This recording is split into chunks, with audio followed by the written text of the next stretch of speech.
here in Massachusetts, it is a gorgeous, sunny, crisp fall afternoon, the perfect day to spend all day inside playing Dungeons and Dragons. And I hope everybody has everybody already taken whatever break or anything you need to, or do we have people? Looks like we may have still a couple people. I haven't had a chance to rush out. I'll be right back. Yeah, no rush. What I will say is that while we were playing, we received another $25 worth of donations. So we are now at $670. Woohoo! Very exciting. Yeah. So I think I will. We can briefly give everybody who's donated so far a thank you. If I can get this page to reload.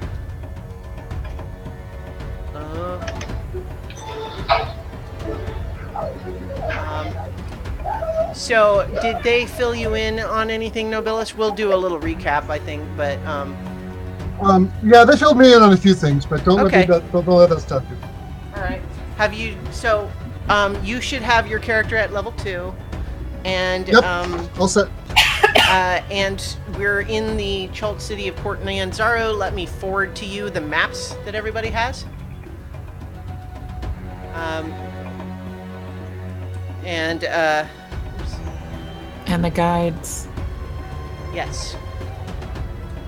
I'm just going to forward you those emails because we have basically flyers for jungle guides and a map of the city and a map of Chult with some regions not filled in.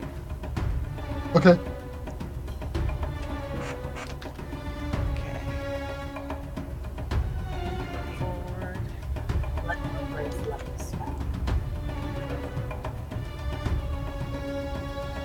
Trying to figure out D&D Beyond thing.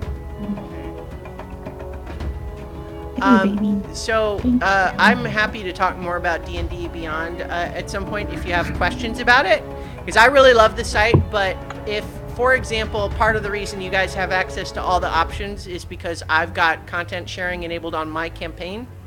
If you were doing it separate from that, there is some content you would have to pay for. It's free for you right now because I paid for it. But I have a subscription that I got as a D&D 4th edition person, and that is active. Is there, do you know if that encompasses that, or? It's complicated. It does not encompass all the content. It lets you have an unlimited number of characters, I think, but you still have to buy for content. But, for example, what you can do is you can say, I don't really want to buy the whole player's handbook worth of content, but I want to be able to make a cleric with all the options. You can unlock just that, for example. Okay. I'll be right back.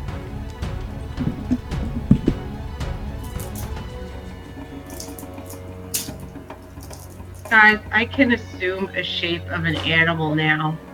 Yay! That is great. Yay! Twice per day, and I need a short rest to get one back. But I can turn into a wolf, a crocodile, a giant eagle. It's pretty sweet. That's the most fun about playing that class is just, oh my god. It's fun. Also, hi guys, I miss you all so much. Miss you too. Mwah. You live too far away, Viv. I can't drive to see you now. I'm learning that. Stupid yeah, time and really. space. So I was online gaming. Yeah. Oh yeah, online gaming is the best. Or well, it's if not the best, it is an excellent way to make up for not having access to the best, which would be in person. Exactly. This is my first time online gaming. I'm definitely going to give it a try after this. Great. Yeah. Glad you could join us. I love that in the chat, Mother Dragon asked if I could turn into a cute corgi, and I think if that was if that was like a tactical advantage, I probably could, right, Gia? So I had a druid that I wish I could playing, but it's been a while since we played that campaign. Who her like biggest thing that she would transform into was like a house cat. Yeah. Because it meant she'd walk around a city where people didn't like elves and be fine because she was an elf, and it was super useful. Very cool. So I'm going to briefly just read through all of the people who have donated so far, including the people who just donated. And in fact, we also just got a donation from someone who has nominated a specific magical item that perhaps will be part of your reward for helping the city fight off an undead invasion. Ooh. So, we have donations from JT Shea, who says that he would have loved to have been involved, but he is at a ukulele convention this weekend. That's the coolest. Isn't that great? Yeah. That's so cool. We also have our own Laura Nicole sent in a donation. Nutty and Tech, who are going to be playing later, have sent a donation, as has Rose. We also have Asher Samuels, says enjoy playing for a good cause. Sarah and David Ellis, that is my brother and sister-in-law. Brenda Bell, that's my mom.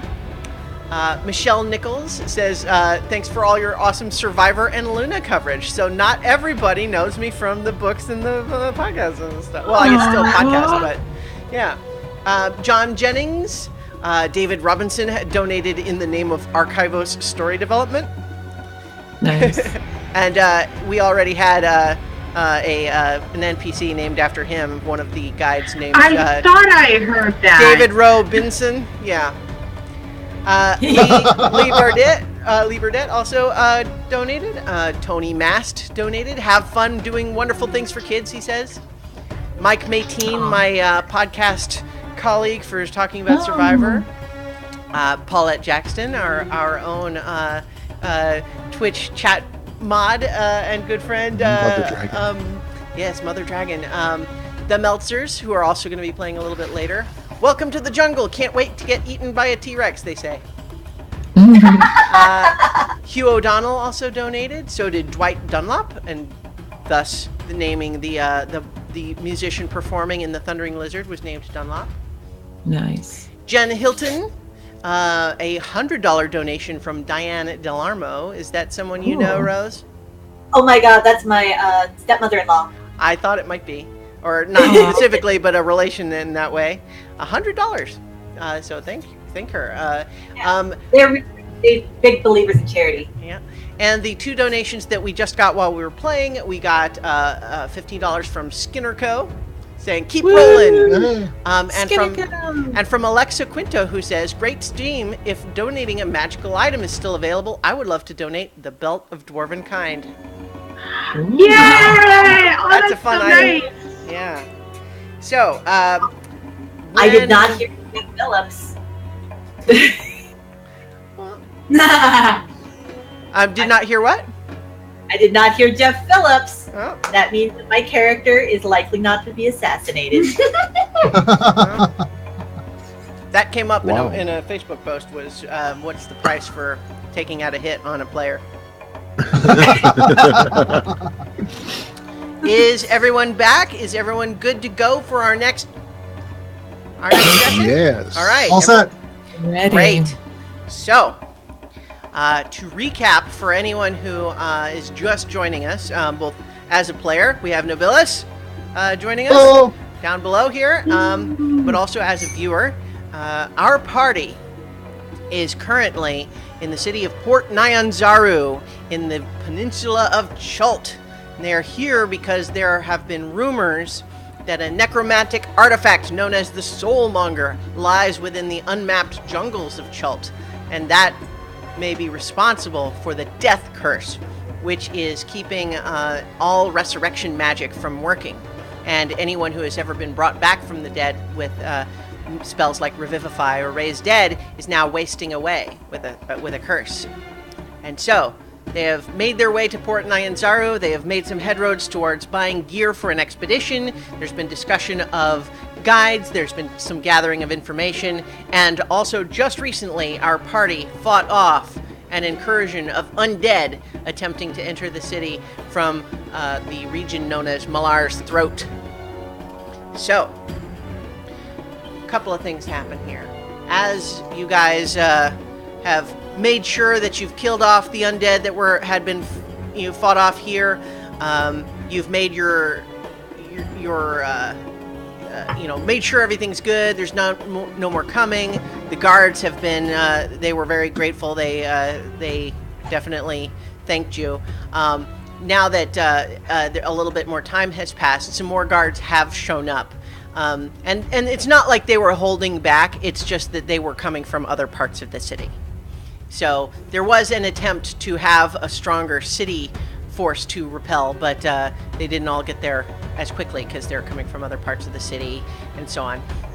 But as people are emerging from their homes, terrified people, a lot of people are spilling out from the heavy-duty Temple of Timora here in Malar's Throat, including a new character that tell us about our new character, Nobilis. This is Agnolo. He is a turtle sorcerer,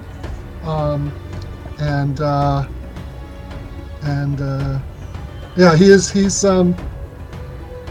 looking for work as a guide. He's a native of the jungles, and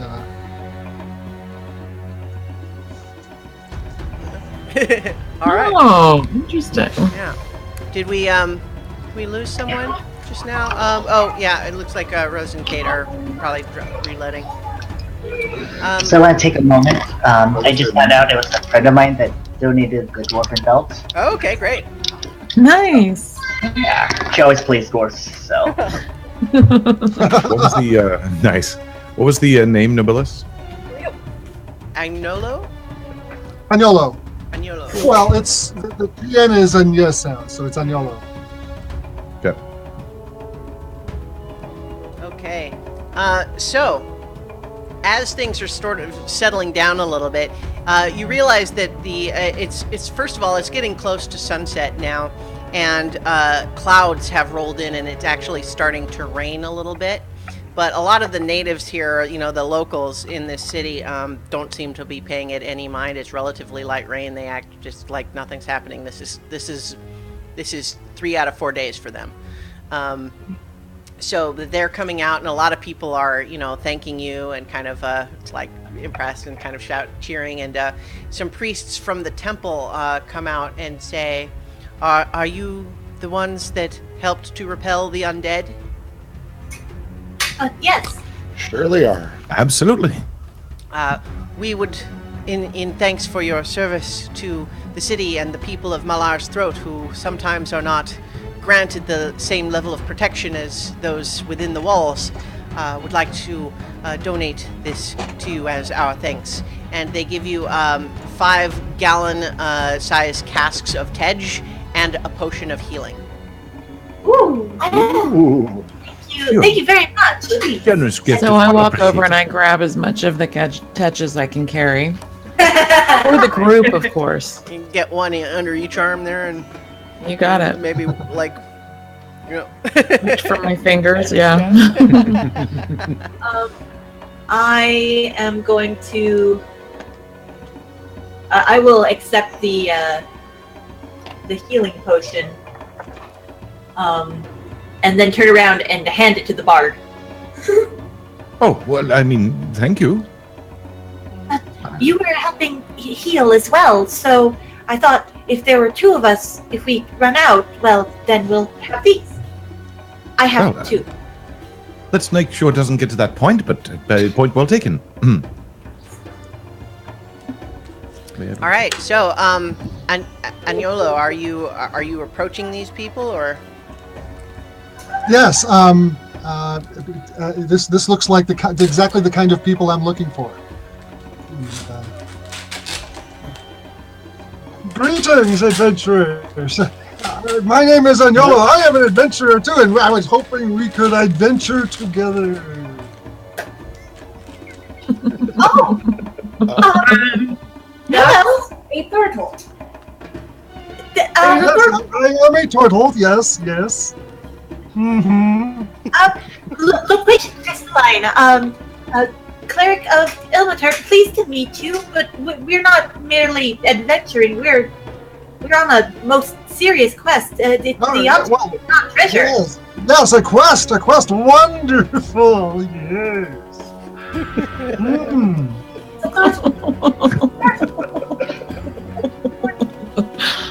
Yes, that's what I said. Loquacia offers her hand to shake. Agnolo holds out his claw, tries not to break the skin of these very delicate, fleshy creatures. So Burberry He's heard of how easily the skin of you pinkies. Sorry, don't like to use that term with you guys. It's just, sorry about that. I am most certainly not pink. Well, no, that comes from skin easily pricked and like you've heard of. Oh, it's a pink is a kind of a wound. It's a little mark that you are prone to. You know, walk through a bramble patch and come out all bleeding and. Have to keep in mind, you know, when leading someone around that places that I would walk through without a problem, you would want to avoid. So, yes. My character, when he says something about the pink scars, points to the dark scars on her face that look like ritual tattoos. He goes, I am familiar with what happens to not skin like yours when it becomes abrased. So my point being, I understand. Do you often meet people? Well, to be honest, this is my first time to the city, so no. But well, to be fair, it's our first time to the city too, so we're both just as strange as anyone else. Are you from here? I am from Chult, yes. Just as a brief insert, because some of this becomes like game story relevant. Turtles are from the Snout of Ogmar, which if you guys look at your map of Chult, which I will actually bring up here on the stream, all the way towards the south here is this little island, Snout of Ogmar. That's where turtles are from. And so, specifically speaking, for the sake of the game making sense, let's not have your character have. Maybe you know some things about the interior of the jungle, but you're not an expert of all things within this place. No, of course not. Yeah. All right. So the question is, do we know that? Also, one brief point of order too. Not that anything said conflicts with this, but it is most of the native Chultans that are human have dark skin. Just because Pinky came up, you know, they're like, I don't know. Yeah. Maybe turtles bleed green. It's possible, but I don't want to find out with our new acquaintance. I feel like that would be bad manners. Are we standing in the middle of the street? And it's raining. Okay. So Burberry's bored and she's opened one of the bottles and she started drinking it while we're standing there waiting. Might I suggest that we get out of the rain, perhaps go back? Our rooms to plan. We rented that lovely room. Yes, that's fine. Let us do that. Yes. Getting everybody moving. So why do you want to come with us exactly? Not that you would be unwelcome, of course. What are you? Adventure, excitement, hanging out with people who don't know me very well. That does not sound. That sounds like that has a story behind it. Another day. There's plenty of time for telling stories around campfires. I mean, Aren't we Let's waiting? plan. Let's plan. Let's plan. You no doubt have places to go and things to do, and quests to follow. Let's talk about that. Do you not have a quest of your own? Let's talk about that and not about ourselves. So as you guys are on your way back to the Thundering Lizard, this tavern where you have secured rooms, you make your way through there. But just before you enter, a pair of tabaxi, which for those not hip to the lingo, are like cat people. And so what you get, what you see, first of all, let me, so I can describe them. They, I see. So these two tabaxi approach, they're each, maybe 5.5 feet or so, kind of lithe, athletic build. One of them is wearing leather armor and has an eye patch, and the other is kind of standing slight behind her, kind of looking around, but he kind of smiles and waves as you approach. But it's the first one, the one with the eye patch, that approaches you as you're about to go in, and she just says, "Pardon me, I wonder if you adventurers, obviously, might be in the market for a jungle guide." Ah, are you River Mist or Yes. Hark? Our Hank, reputation has preceded us. I am River Mist. This is my brother, Flask of Wine. And he just nods. That's what it was. I thought my name was strange. And she has a flyer for you, so I'll send you their flyer, and I'll put it. Well, you know what? Instead of emailing it, let me just put it up here. Whoops. All right, so their flyer says, "Beware Jobal and his no-good flunkies. That merchant prince is as trustworthy as a sack of snakes, as are most of his guides. If you choose us, we will never lead you astray. River and Flask are up to the task. That's our motto. Chult is our playground. We're fast, reliable, and know what we're doing. 5 gold pieces per day and a 30-day advance is what Jobal's flunkies demand. We're happy to serve as guides for only 4 gold pieces a day with no payment up front. Even better, we'll waive the fee entirely for equal shares of whatever treasures we help find." Well, I'm sure you're a lovely flow, and the other one is a great drink of mead. But River, yes, River Mist and Flask of Wine. sorry, we are considering a number of options, and I do appreciate your flyer. Of course. It is an important decision that you should not make lightly. After all, just because some guides may have the bureaucratic stamp of approval does not make them any better in quality. We provide a better service at a lower price. So do please consider us.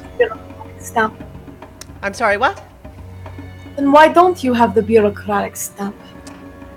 Why should we? It seems like a bunch of red tape to get in the way of actual service.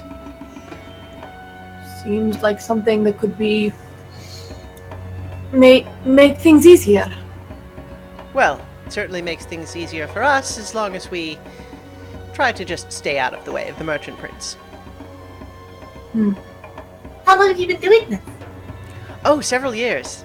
We've led several successful expeditions, and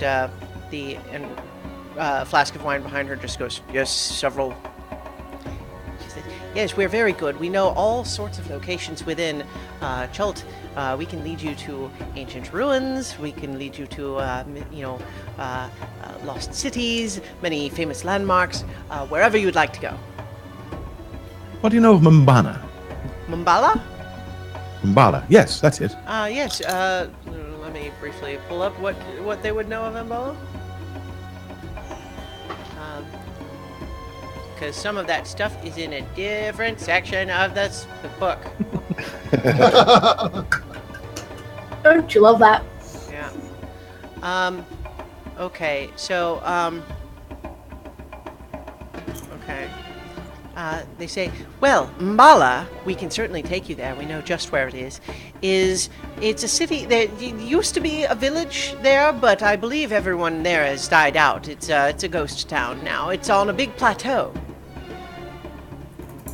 But we know just where it is. Yes, people have died in this area, and of course there's a massive curse on the area, but how often do they just sort of walk towards town, as we just witnessed? I'm sorry? Oh, the undead, you mean? Well, yes, I suppose undead, sorry. Not the dead, they're not moving anymore. Just the dead people are. I mean, the undead people. This is really disturbing. I should say when I'm eating for when you guys are talking and not to NPCs. Also, if I can give you a spit take when doing some of this crazy dialogue, that'd be hilarious. So they say, well, you must be new in Chult if you are not familiar with the undead. There are countless undead within the jungle. There are many dangerous locations where they are more, you will encounter them more frequently. The density of the undead within the jungle varies from one location to another, and we know where we can lead you through the safer areas. Oh goodness. Well, that's good to know. You've given us a lot to think about. We need to take some time to think. Of course, of course. If you are interested in procuring our services, just leave a message with the bartender, and he'll let us know, and we'll be with you. We could be ready to leave first thing in the morning. Oh. Very efficient. I like that. Well, Let's kilometer. by all means, have your discussions, and I hope that we'll hear from you. Thank you. Good day. And they kind of, allow you to make your way into the Thundering Lizard, which, now that the sun has gone down and it started to rain, is just packed. This place, it was busy before. It is really crowded now. It's like you have to get to the bar. You sort of have to push through like 3 layers of people. All the tables are full. People are drinking and carousing. Loquacia looks around this crowded environment like she has literally never been in a crowded bar before in her life. As soon as we're out of the earshot of the 2 tabaxi, Silence says, "I do not trust them. Not at all." Perhaps words to be saved until we're in our room and out of a crowded space. Right. Yes, I think we should all compare notes, as it were, to what we've all heard and seen. What about him? Is he gone? Well, shall we take a vote? Shall we take him with us? Well, I've been burned, so I don't want to just take him at face value. Very, very recently, I've been burned. Very recently, Christiana. dirty. God. Yeah. I'm suspicious. I feel like we should have a chat in private with this person that wants to join us, and then boot him if we don't like him. Happy to answer your questions. Upstairs. Or wherever it is our room is. Good way to start. I did just all email you the copy of the flyer for River Mist and Flask of Wine. Thank you. Thank you. Flask of wine. That is such a creative name. I love that. The first thing you see after giving birth sort of name.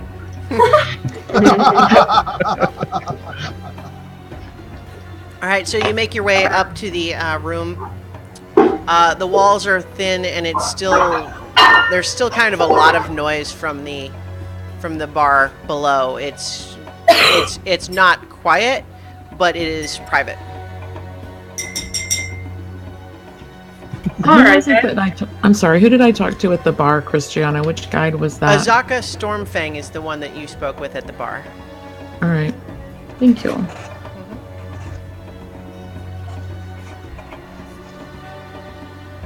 So yeah, I talked to this one at the bar, and then I tell them what she said. This was Azaka Stormfang. Okay. We have retired to our room, is that? Yes. Yeah. Excellent. Well, But first, you said that you're looking for work as a guide. What are your qualifications? I am skilled in surviving in the wild. I made it all the way here on my own. And admittedly, there was a lot of time spent running away and closed up inside my shell. But I'm here. That has to say something. You said you're a sorcerer? Is what that it? true? What did you say? You are a sorcerer? Yes. Master of all the elements. Well, master might be overstating things a little. How many elements do you think there are? 5. And I've read conflicting texts on that. Thunder, lightning, fire, acid, and ice. Ooh, that's okay. Creative. So Poetic. you said that you are looking to spend time with people who don't know you. That naturally raises some amount of questions? yes. Concerns? People that get to know you hate you, or what? Yes. Are you fleeing something? Well, it's more. How to put this? There's this kind of turtle-ish way of being.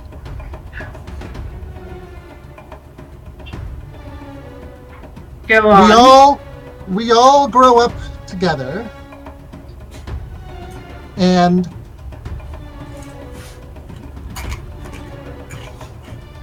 everyone knows everyone, and everyone's got all the same stories, and everyone's got all the same, and everyone knows everything there is to know among each other. Oh. And so it gets boring. Oh my God, so boring. You wouldn't. It's to the point that when any one of us starts telling a joke, the other one starts laughing before they're even done because we've all heard them before. Okay. I can certainly understand that. I'm certain there will be plenty of excitement. Far too much excitement in the jungle. But you do realize that we're not going there for the sake of excitement or adventure. Yes? Yes, I've heard about this curse thing. And that's a great quest. It sounds marvelous. If anybody I knew had ever been raised from the dead, I suppose I would care more, but it seems to me that any quest is as good as any other. It's a quest. That's the important thing. And let's not discount the idea that we might find a new story or two along the way. The idea that there's no new stories to discover among your people sounds really quite frightening and rather sad. But as we haven't heard them, what's a turtle joke like? Oh, yes. A good one. I love turtle. You're asking someone who has never created a joke in his life. Sorry. And Yellow tells a joke that is that would be hilariously funny to a turtle and makes absolutely no sense to any of you. I think I got it. Right on, I can see why you're ready to leave. All right, I'm cool. You're in. Well, we'll have to confer amongst ourselves for a moment, if you don't mind, Agnola. Agnolo? Agnolo. Agnolo. And just gather the rest of them over on the other side of the room. It's literally like 3 feet away. So it's Yeah, it's not a big room. Yeah. And I just go sit next to Anilio and hand him a bottle of booze because I'm fine with him joining him. I don't need to discuss it. Whatever they decide's fine. He seems earnest. Nobilis, this booze is Tej, a honey-based liquor. Aha. Okay. And Yellow's never had it before. He probably drinks too much of it. Well, then you're doing fine sitting by Burberry. Hey, So, he seems well enough to me, and I am of the opinion the more there are chances we get hit by something. There's lots of There's a noise in lot the of- background there. Yeah. Yeah. All right. What do the rest of you think? I think he's too young. I think he's very inexperienced, and he would be in danger of being with us. But too Like, young. He might be a liability. I understand the concern, but I myself was living in a convent. They didn't even let me outside of the temple without an escort. I'm afraid I ran away a little bit. I planned to go back, but they really didn't want to let me go anywhere, and I don't have any real world experience. This was the first undead, or the first combat I've seen since my parents died. Right, but someone vetted you before our patron came and requested all of us. Yes, well, the thing is, I heard him talk to someone else, and I approached him. He recruited me because I begged him to do it. So, if you're concerned about youth and enthusiasm being more than experience, I'm afraid I'm guilty of that. I think the concern here is that regardless of how you were hired, he was not. True. And there will come a point where we will get the reward and he will not. Well, now we're planning to hire a guide as well, anyway. So we can just treat him as So another. we would be paying the guard. This one seems to want to follow us. Then the contract is lower. I'd like to point out he has a really thick shell. I think it'd take the zombies a while to chew through it, so he'd be a good distraction. Seems rather disgusting. True. More the merrier. Guards were wearing armor, weren't they? The guards had medium armor. They didn't wear it on their hands. Meanwhile, I just shrug at Anelio and say, "I'm just here for the adventure here too, man. I don't know what they're talking about. It'll be all right." Well, I, for one, think he'd make a good addition to the team, if only to learn more of those jokes and to tell him something more of the world. I think it would be a project. Safety in numbers. Shall we take it to a vote then? I see that I'm outvoted. I abstain. I hope you're I agree with Yoris. Well, unless my math is wrong, it's not my favorite subject. I think we've decided to include him. I think that's Yeah. so. So I literally turn around the spot to face him. 'Cause he's far away. Congratulations, you'll be joining our little troop and facing all the terrible dangers with us. Yay! Terrible danger! Wee! Why? Might be slightly insane. Do you have any money? I have a little bit of money, a few coins for incidentals, but I do not need a great deal of equipment. It's all internal, you know. And you will need to pull your own weight. Oh, absolutely. I totally expect. All right. I expect that. Let's discuss the day then. So we went to the marketplace, of course, and we came back with several items. I should mention that we did not come back with more potions, as those seem to be rather more expensive here, and it would have used a great deal of our capital. But we did find some really excellent herbs, several of which seem to help either prevent disease and poisoning or clear poison from the body. And I've got this tea I'm going to make that'll help keep you on your feet or knock you unconscious if you drink too much of it, I'm told. So It'll just make you very sleepy.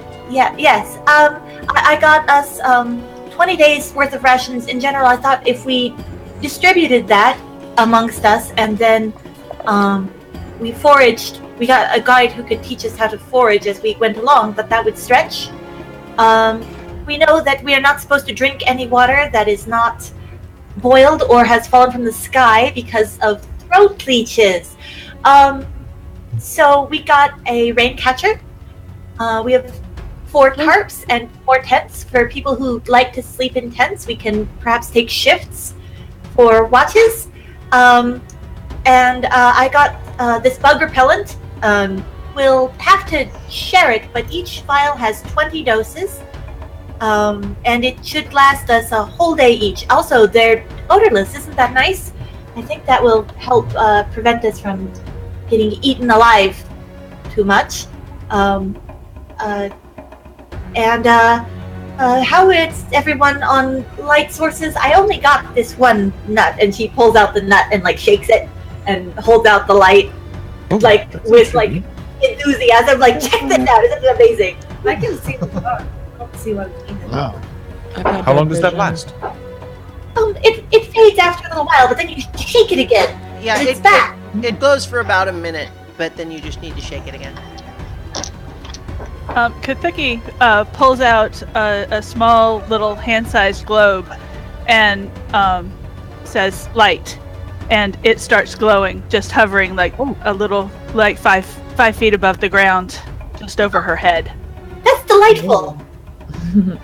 Yes, she said, I like that word. off. Ooh, shiny. That's very Off. interesting. She says off, and it drops into her hands, and she puts it back in her pouch.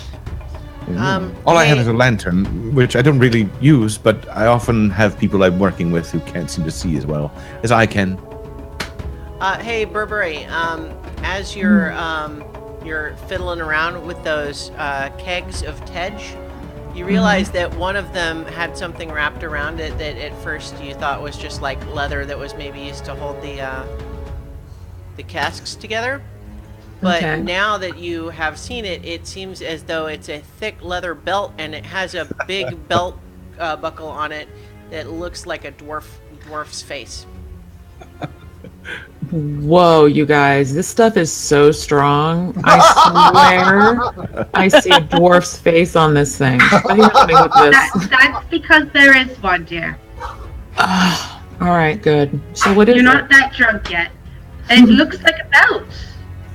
It does look like a belt. That looks like a dwarf face, and Do we have a that might be a dwarf dwarf belt. that would know the usefulness of it? Or could bear it? If you I give could me take about a few 10 minutes. minutes, I could tell you. Same for myself. It does have So then- sort of a glint to it that makes you believe that there might be something magical about it. You don't think it was given us by mistake, do you? Or was it holding the keg together? Well, I mean, wasn't it given to us as a reward? I'm sure it was intended. Oh, that makes sense. Well, that's wow, very generous. There are good people out there. Potions. I have 2, and now sorry, I've lost the bard's name. Yoris? Yoris has 1. Does anyone else have any potions of healing? I can get No. a sort of feeling of having more health, but it cannot bolster someone who's lost. Okay, good to know. So Yoris and I will perhaps be your primary healers. Many of my I can cure wounds, and I have all those lovely roots that we got from Bati. You can make sure that people are not poisoned and be backup healing. That's right. Oh, by the way, if we ever see some blue mist avoid it. Yes, I've heard some stories about I that. heard that. Yeah. It gives Sounds you nasty. apparently some mad monkey fever. And that just sounds terrible. And then what was the other? Mist. Yes, don't go through the blue mist. I do have something to help with that, but I've only got a couple of those. And then in addition, we should also be aware of man-eating plants. Because Yes. those exist apparently. And total eating plants. And well, yes, by man I mean humanoid. And you are mostly humanoid shaped, just with a lot of extra armor. Okay. So is there anything else that we need to know about the area, Anelia, now that you've heard, what our preparations are? Knowing the area as well as you do? Well, specifically, we're looking at Mbala, right? I think is our first clue of the area. Who wants the belt, too? Let's not forget that. So who wants to wear the belt? Well, we should first find benefit out is? what it is. Who is going to look at it? Well, you gave us the belt. The clerics. Oh. It was wrapped around one of the casks. It would take me a few minutes AKA? to find out, or Temple Dash. I think you know secrets and tricks as well. A few. Yes. Yeah. Well, one of you do it. All I'm right. going to sleep the night anyway. Are you So I take the bill. okay? Are you going to attune to it then? No, I'm just gonna use the ritual identify. Oh, okay. Yes. So you identify that this is a belt of dwarven kind. While attuned to the belt, your Constitution score increases by 2, up to a maximum of 20 if it's already high. You gain advantage on charisma persuasion checks made to interact with dwarves. You have advantage on saving throws against poison and resistance against poison damage. Nice. You have dark vision out to a range of 60 feet. Wow. You can speak, read, and write Dwarvish. And, best of all, you have a 50% chance each day at dawn of growing a full beard.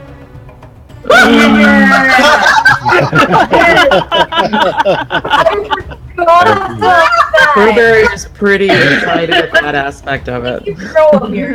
I think Barbary should wear it. I think Robert should wear it too. Or the Aarakocra. That would also be No. an image. Who can benefit from the stats, though? I mean, I just want it for the beard. Well, whoever's going to be taking the most damage would benefit from it because it gives that Constitution bonus. Yeah, that would take me to 19. That be yes, our barbarian. I think you should take it then. And you don't have dark vision yet, do you, Barbary? Oh, actually, I do have dark vision, though. Yeah, who doesn't have dark vision? The question says, I can see in the dark just fine, although she looks entirely human. Am I the only one here who can't see in the dark? I Peculiar. can't see in the dark. I can. The Aarakocra then. Because I really want to see the Aarakocra with a beard. Kazuki doesn't actually want to mess up her feathers with hair. Aww. What I would say is, Could it be a you beard would. of feathers? So the rule actually does say growing a full beard if you're capable of growing one. I would say with feathers, Oh. you wouldn't grow You wouldn't be hair, capable, yeah. but you might grow feather beard. Fluff. Feather beard! Feather beard must be seen. Otherwise known as Kazuki Featherbeard. Pirate. We should trade Okay. it around and see what the portal grows later. Yes. All right. So we're agreed that Katsuki is getting it? Yes. All right, so you can go ahead and add that to your character sheet, Kathuki. It is called Belt of Dwarven Kind. Okay. And I Many believe thanks it to the should extra do, life it should donor do all of the that's- Constitution stuff. I believe all of that happens automatically if you equip it. Okay. Yes, that was I'm forgetting Alexa Quinto who donated that specific item. Thank you. Thank you! Melt of Thorn Kind is freaking amazing. Yeah. Even with the comedy of, oh my god, I have a beard. Yeah. So. So I think that brings us to guides. What did you learn about guides? I saw the tabaxi. Of course, that's what they're called, right? I don't Tabaxi? trust them. They're cheaper than the others. What's the standard rate? Well, they're lightly. You get what you pay for, cheaper, and it's already been advised that we stick with somebody that's guild approved or whatever. Yes, And they kind of They haven't to be. They haven't paid to Jobo, the merchant prince in charge of guides, apparently. And that was something that Dunlop mentioned to me. They were somewhat... I think he was going to recommend them, except for that particular feature makes them potentially more on the outs in case we actually ran across anyone, I guess, looking for an official stamp or something. Well, but somebody advised us to stick with. I can't remember. Was it the very initial? The barkeep told you. thing? He advised that you stay with official people. That was the barkeep. Okay. And Dunlop felt that Azuka might be most no nonsense, although very unfunny. And David Rowan and Gondolo may never have actually done this before. That was what Dunlop said. That was disturbing. And Hugh barely is a dwarf. That's just about the only thing he could say. I don't know if that's good or bad, really. What is it with people and distrusting dwarves here? It may just be Hugh, I don't know. I like the look of Eku. It looked like Eku was her name, because, she's all about cleansing the land and doing good, and Really? that's what I'm about. I'm actually. That sounds really good. With my. This was Eku here. Yeah. What are his prices? Her prices? Yeah, her. Okay. Same as most of them. It's 5 gold a day, and you do 30 days up front. So Echo was actually part of my plan. I was thinking of Mashabra.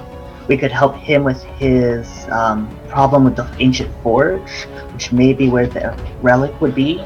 But then maybe we could get Echo to help us, because it's good bringing back an ancient homeland to him. But don't we have somewhere we already need to go? We have an idea of where we're going. Cool. But perhaps this Eku, perhaps he would be willing to. She. Sorry, I can't tell. And the name sounds masculine to me. Perhaps she would be willing to do some of this to assist us, because we're trying to break this curse, and might know something about destroying the undead we were warned about. Well, I mean, the rest of the funds, according to this flyer, say that she donates it to charity. I'm not sure if I really believe that. An Echo seems a little too precious for my needs. I mean, suppose we find something rather interesting. I'm sure that Echo would basically say we shouldn't go in, shouldn't look at it, because it's old and has to be reclaimed by the land or something silly like that. I'm not going to stand for that. We have to discover what we discover and make sure it's known. It's not. But known, we it's should worthless. not. We should not desecrate holy places. Well, I mean, we don't desecrate them, but we simply discover what's there and what might be useful. Knowledge might come. Well, having an aura of power often indicates holiness. There is definitely a sanctity in such places. But can we just desecrate something just by walking in? No, but if you remove something from it. Oh, you were. None of you were planning on taking holy relics, were you? Aren't we searching for something? We're looking for a specific object in order to end Right. this. That's what we were hired to Only do. just what we need. But what if that's the object that pisses off the spirits? So, I mean, we could be desecrating it just to fulfill our our quest. So let's not. The pretend it's not soulmonger gonna is an happen. evil artifact. I don't think anybody would really mind too much, except for the evil people. We're going to piss them off anyway. But as for the rest, these are ruins left behind by civilizations long gone. It is our duty to understand what they left behind and maybe put it to good use rather than have it molder away in some stone coffin. I think that this person is less likely to abandon us to the elements. I think she's more likely to turn on us. They're not trying to sell themselves. They're only going to give their most positive traits and the most negative of all of their competitors. Okay, so who are this? Echo is one of our top picks. Who else do we really want to talk to? Perhaps we could talk to both parties and make a selection based upon personal compatibility. What was the first woman's name? Azaka. Yeah. So Azaka. so the ones you have flyers for, Azaka Stormfang, David Rowe and Gondolo, Eku, Hugh Hackenstone, Quilgok, Musharib, River Mist and Flask of Wine, and Salida. Okay, so we've heard positive things, perhaps about. Some of us have positive feelings about Eku, and some of us have positive feelings about Azaka. Anybody else sticking out as being a strong possibility, or should we just narrow our choices down to those two? Well, while she's maybe humorless, Salida does seem to be the most straightforward. So just to clarify, Azaka was the one that Dunlop described as like no nonsense, maybe a little humorous. Salida was actually the one that told Burberry, the barkeep told Burberry that Salida was funny. Oh, sorry. Well, I was reading her description. Yeah. But Okay. her flyer so- makes her sorry. sound much more humorless. Okay. Well, so yeah, what the barkeep told Burberry about Salida was that she was funny, that she's always had a sarcastic one-liner, that sort of thing. Oh, that I like a lot. Okay. But if I'm looking at her, she is the only person who really specifically calls people out. Which Could be concerning. yes, it says that she's willing to badmouth her competition, which rarely speaks well of someone's character. Hidden paths and hidden trails. That would be interesting. Although she does say that Eku has led expeditions that have never into the jungle that never returned. But what proof do we have other than her word? True. Perhaps we could ask her about it. Do we want to take a vote at this point and see where we're at, and if we want to make a choice or keep talking and interviewing people? Where's everybody else at? It seems as though we've narrowed it down to 3. We could interview them, speak to them, find if they can stand up for the character. But each has a bargain they're willing to make, or a tattoo. So Eku's points are that she is donating to charity and do good, and is probably therefore marginally more trustworthy, at least in my opinion. If she's honest. And Azaka is very serious-minded, and that speaks well of her dedication to her task. And their survival rate. And her survival rate. But she's got a quest of her own. Want to remember that? Yeah. Yep, she's got something that if we help her on something, she'll waive the fee. A wooden mask, if I remember right. It's the Terrafolk. The Rooster-Top Firefinger stole a wooden mask from her. Sounds like fun. Oh, those are the related to the pterodactyls we were talking about. But once she has her mask, would she not just simply abandon us, having gotten what she wanted? Well, they could all do that once we get on the road or they get their money. I mean, any one of these people could be leading us to a theft. So let's not forget that if we're going to be suspicious about everything. We're trusting all of these people. That's one reason why I thought of hiring two. That way they weren't working together. It would be expensive. Well, again, Mashab has a quest as well he'd like help, only with a promise, so we wouldn't have to pay him. But the more time we spend on other people's personal matters, the less time we have to find this artifact. Well, then let's finish choosing quickly and get on to our thing. So Azaka will waive it if we help her with her quest, if we're worried about money. I don't care about Eku saying that she donates to charity. That means absolutely nothing to me, and whether or not I'm going to get out alive with you guys and succeed. For context, a 30-day advance is 150 gold. Right. Yep. Yeah. And then Salida. Yeah, she doesn't look like I don't know. She looks like a handful.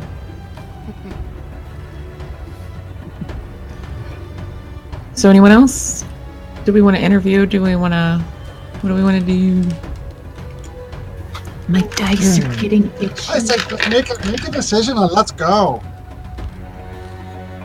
Find out more about one of them, investigate them to see their background. Seems to be that would take a long time.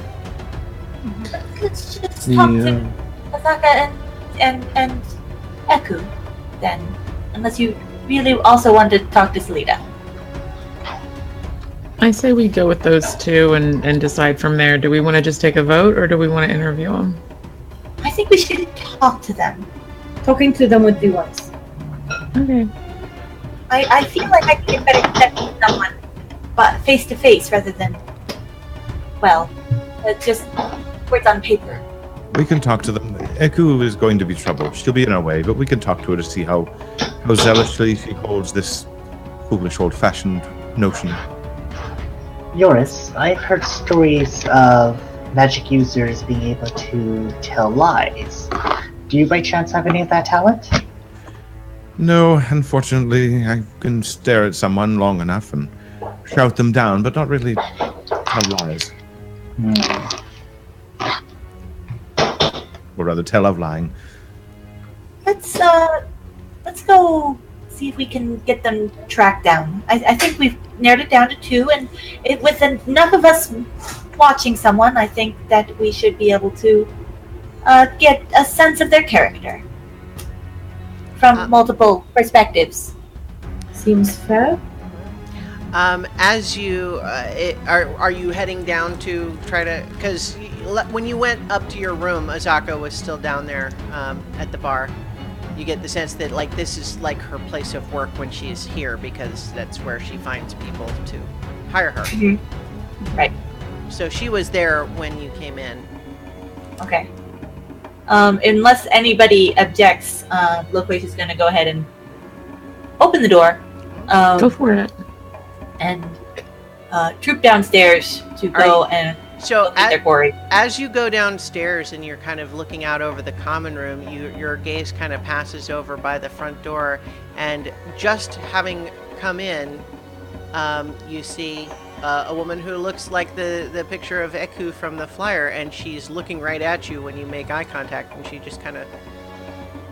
Okay. Loquacia probably holds up the piece of paper and makes gestures at her, like excited, like, would you come here, please? She's like... And so she makes her way over to you and to the stairs and says, greetings, I assume you're in the market for a wilderness guide? Are you Echo? I am. Oh, well, it's a pleasure to meet you. My name is Loquacia Crystalline, cleric of Ilmater. Holds out hand, shake. She returns the shake. If we're interviewing guides, and you're the first I have the chance to talk to. I look around and see if I can spot Azaka. Azaka is still at the bar, and she actually is glancing over, looking a little bit irritated. Like, where did Eku come from? That's annoying. Loquacia looks at her and gives her a bright smile and says, and holds up a finger, and then Wait, what? He said, like, if you'll just wait a minute. Yeah. Oh, that finger. Yeah. Sorry. Yeah. Just wait a minute. Yeah. No, yeah, like knows what that gesture means. Finger Oh, I context. wish that you'd done that, LaQuasia. Yeah. Hashtag finger context. Oh, nice. Oh, that was So, close.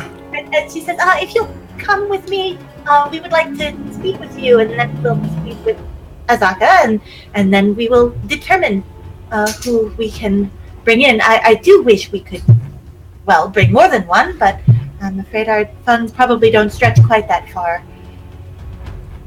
So she, like, brings Eku with her. Okay. Eku just follows you right up. Okay. As her happy puppy routine. So you can see now that you see her in person that she looks middle-aged but fit. Uh-huh. She moves with there's a grace to her. And so she follows you up to the room. I assume you go in and Yes. Everyone, this is Eku. She just came in the door when I went downstairs. Azaka is still downstairs, and I tried to ask her to wait, and I think she will.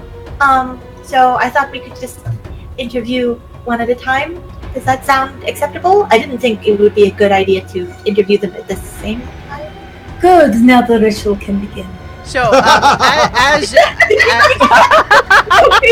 I was waiting for you to stop so I could Yeah. say it properly. So as she was being sort of introduced, Loquacia was saying all that. You guys all see Eku kind of taking a moment to sort of briefly make eye contact with each of you individually. She's for the most part she's smiling, but then when she glances at Silence and Ash and Dawn, there's a little bit of a but then when she looks at Eldon, it's just a little bit of a scowl, like. But then, Yeah. but she is allowing Loquacia to continue speaking.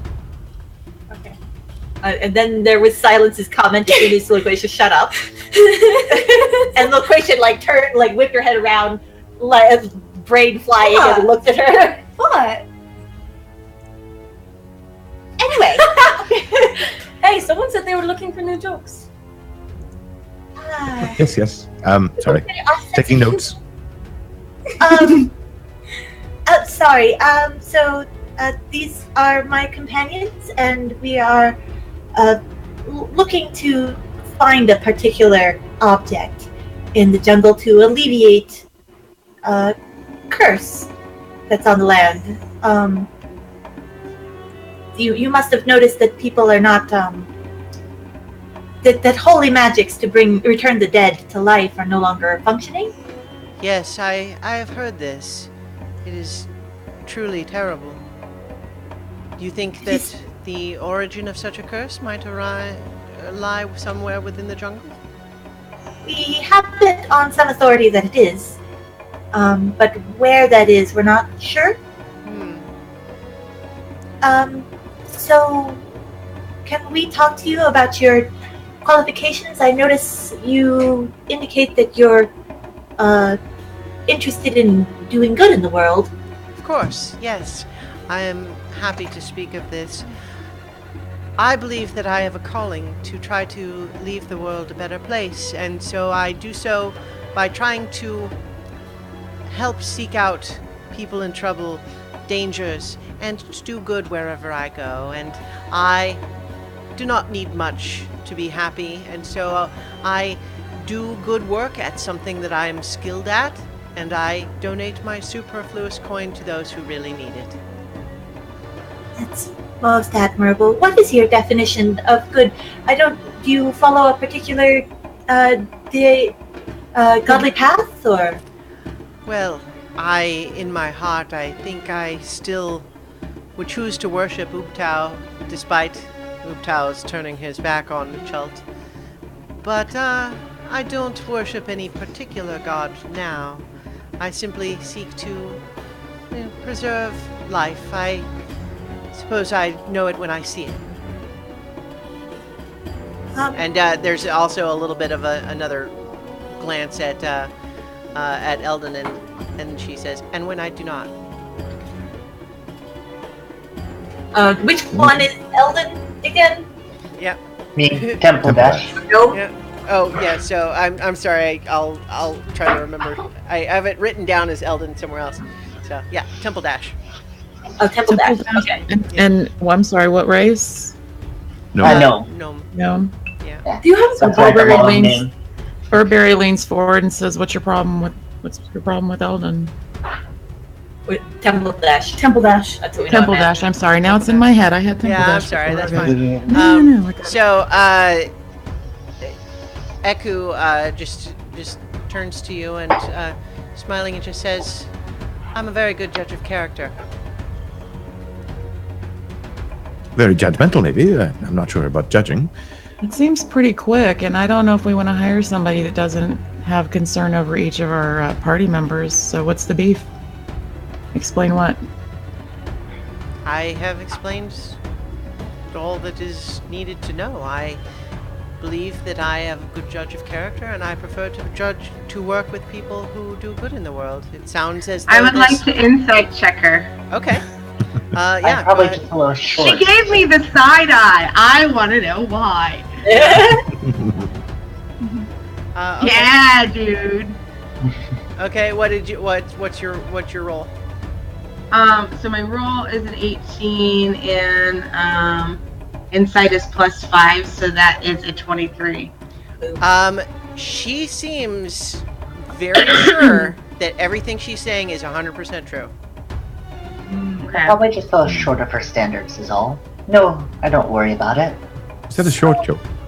It is not the physical appearance of people that I concern myself with, but the contents of their character. If you Met him are, before?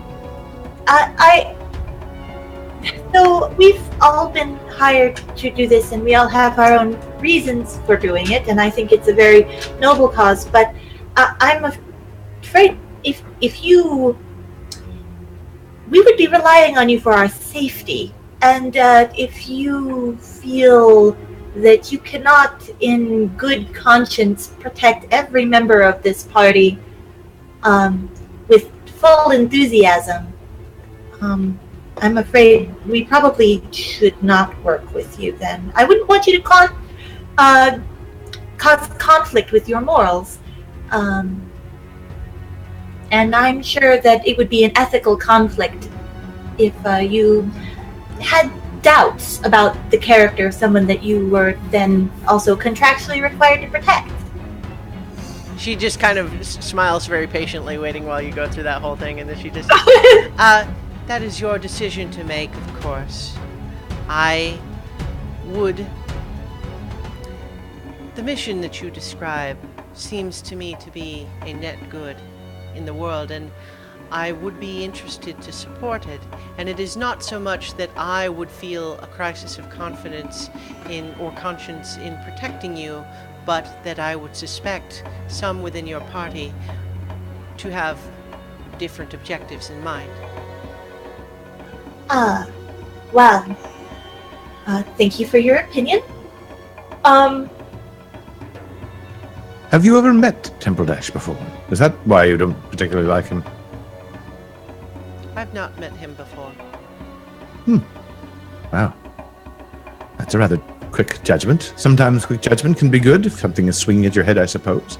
But when trusting people, it could be a mistake. Especially if you're being paid to be trustworthy. Let's just quickly run down, other than your tendency towards charitable donations, what talents do you have that are uniquely qualified to keep us alive as we look for this thing? I am quite expert at surviving in the jungle. I have some magics, including many which are very helpful in a jungle expedition, such as the ability to create clean food and water, as well as some cure healing wounds, that sort of thing. I am knowledgeable about many of the landscapes here within Chult, and I am on good terms with the Aarakocra of Kirsabal. I have made numerous treks to Nangalore to retrieve rare flowers, and I have also met the Guardian Naga of the Guardian Naga of Oralunga. I have been all over Chult, and I know the way to many locations. The Guardian of... Can I just say something in... I think the Druids have a language, right? Druidic? Yeah. Yeah. So can I just say, you seem to know a lot about nature in Druidic, but kind of quietly. I would imagine that sounds like caw, caw, caw. She makes eye contact like she understands you, but doesn't say anything back. Okay. You said the Guardian of where now? Oralunga. There is a Guardian Naga that resides within Oralunga. Oh, well, that's very interesting. Yes. What are they like? Ah, very wise, very powerful, good. That's good to know. I heard that. I think I heard from somewhere that no one else lives there now. It's an abandoned place. You may be thinking of Umbala, which is nearby. Oh, okay. Yes. I'm sorry. I'm not. The names are very different here. It's hard on my ear. I understand. How long would it take you to get from here to Umbala? It would depend quite a bit on the means of travel. If we were to take canoe voyage up the River Shoshin Star, it would take us perhaps, let's see. By canoe, it would take us perhaps a week to reach the Alderney Basin, which is near Umbala, and then perhaps another week and a half to reach Oralunga from there. But if we are traveling overland, it will take potentially longer, especially as it is quite possible to get lost in the jungle. Simply, even if you know the location of your destination, it is possible to get turned around, and that's why I recommend a guide with survival skill in the jungle as I have. What is the single most important thing that you think that a party like ours needs for survival? Trust. Interesting. All right, and she pulls out she looks over at the flyers and like points at Celinda's. Says, Celida, yeah. Celida. And what do you say to that? The jungles are dangerous. She is not lying when she says that I have led expeditions where I was able to return, but those I accompanied did not. I could tell you the story of that particular expedition, but suffice it to say, they did not listen to me in a crucial moment, and it cost them their lives. What did they do wrong? Well, if you're going to press me for details, Forced GM to pull up a notebook. there are many dangers within the jungles of Chult, including areas with very high density of undead creatures. They believed that they could take on some of these undead, and yet they did not realize that the sounds of their combat just drew more and more from the wilderness. They were surrounded. I attempted to get them to withdraw, but they insisted and were soon overwhelmed. Is she lying? Can I inside check that? Yeah, go ahead. I also want to inside check that. Yep. Natural 20. She's not lying. Why? 24. As far as you can tell, she is being completely honest. Yeah. Thank you. Hypothetical situation. Suppose we stumble across an interesting ruin of a long dead temple of people. In other words, no one's been here for hundreds of years. It's still, however, somewhat preserved. Maybe people have vanished, left things behind. We decide to go in. Would that be a problem for you? No. In fact, many of these temples and ruins are not able to fulfill their purpose, their intended purpose, because they have been overwhelmed by either the undead or natural creatures have reclaimed them. To be sure, I respect the balance of nature, and I would seek to have all of our actions have a net good effect on the world.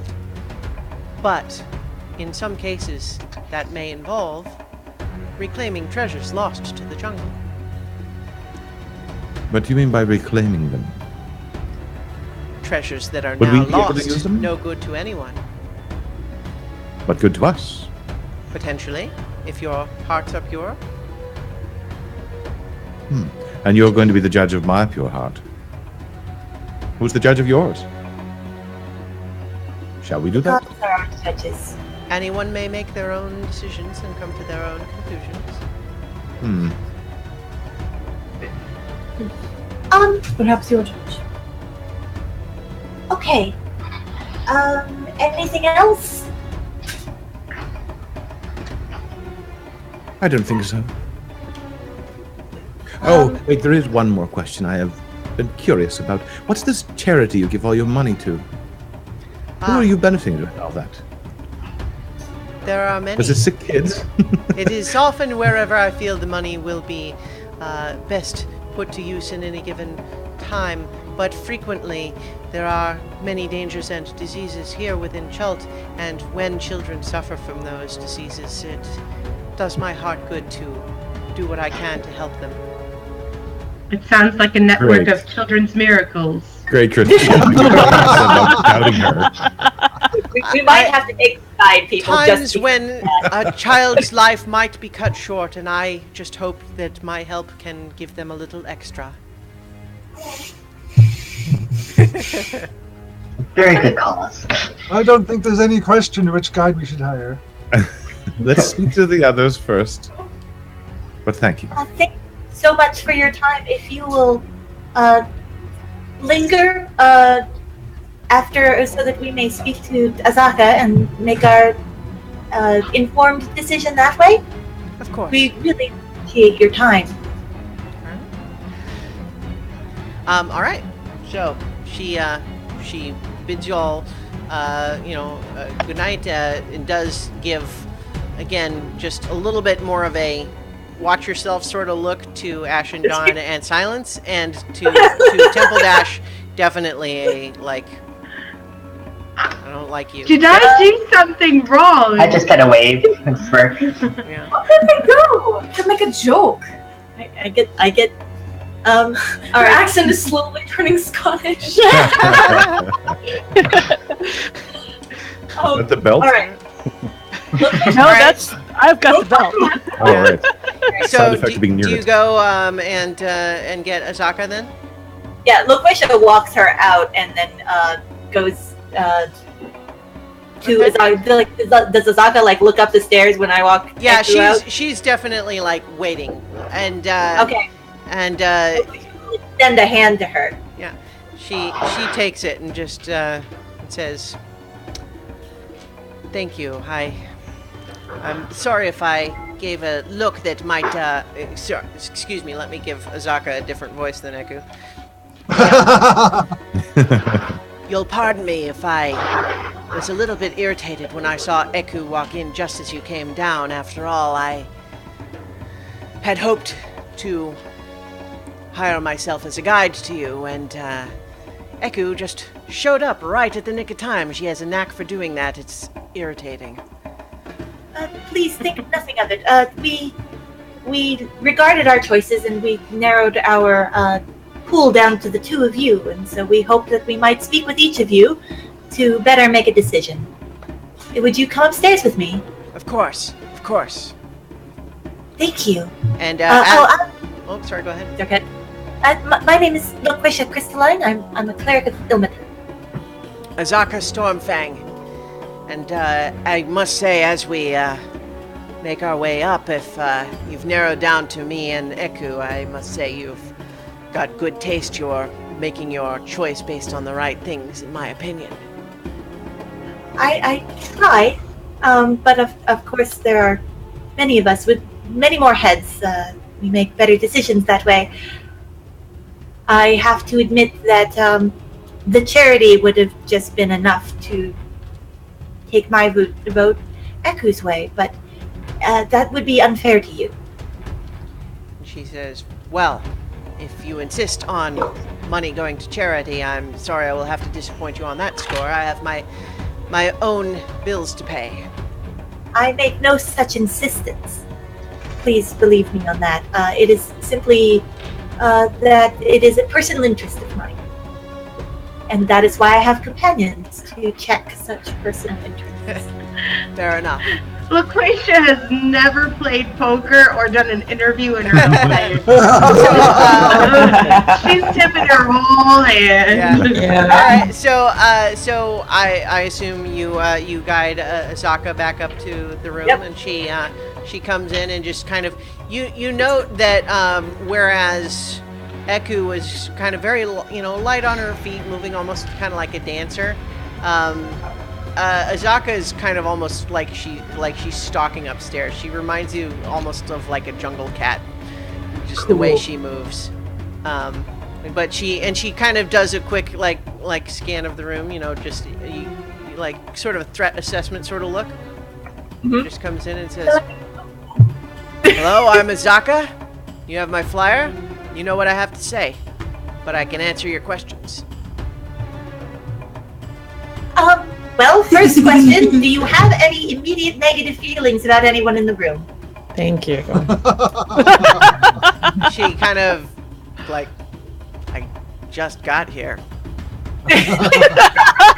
Your partner had a beef, and we just want to make sure that you don't have a beef My before partner? we start Eku with is you. not my partner. I'm sorry, your partner, your rival. She's a snob. So, no issues with any of us. No, I've worked with expedition members of all races. I've no bias in that regard. What is your success rate for bringing back your expeditions whole? Well, it's not 100%, but I think you know that if you're asking the question. The jungles of Chult are a very dangerous place, and I'm a good guide because I'm a good survivor. So that means that there have been times where I survived when others did not. I'm not going to lie about that. However, I've got a good success rate. In fact, I have brought 3 expeditions into the jungle and out again, loaded down with treasure in the last year. Out of how many?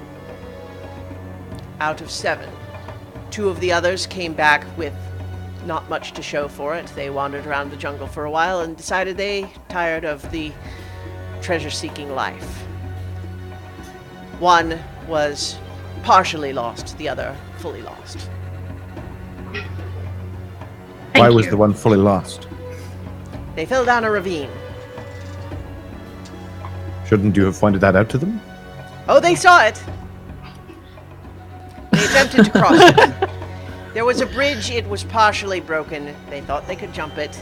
And when one fell, the others wanted to rescue them. I advised that it was impractical, and the bridge crumbled further while they were attempting their rescue, and there we have it. You advise they not rescue their party members. I advise they not rescue their party members when it will lead to further deaths, as it did in this particular occasion. The thing you'll find about my style, compared to Eku, who is a bit prissy, goody two-shoes for my tastes, I'm practical. I like practical. But what about this mask? The mask. It is a family relic. It was very important to me. It was passed down to me from my mother and her mother before that. It's very important to me, but on one of these expeditions we were ambushed by the Terror folk, and the mask was stolen, and I am very eager to get it back from them. Now, I recently learned of these terror folk. Do they fly? Yes. They have a nasty habit of dive bombing out of the sky at you, slashing you and then flying away again. So you would say that they swoop? Oh, down. yes. Swooping is bad. Kathuki is giving you such a look right now. Present company excluded, of course. Where did that come from? She says, although their proper name is Terrafolk with a PT, most around here simply call them Terror Folk for the terrifying way that they come out of nowhere, slash you to pieces, and then fly away again with your stuff. Where did you encounter these terror folk? Near Firefinger, they have a nest there. Where is Firefinger? If you, let's see. It's on the map we got. That's not on the map, I don't think. Is it not? I think it might be. From here, you would take the River Tariki south, and once you before you reach the mountains where it has its source, Firefinger is visible from the river. It is a tall spire of rock.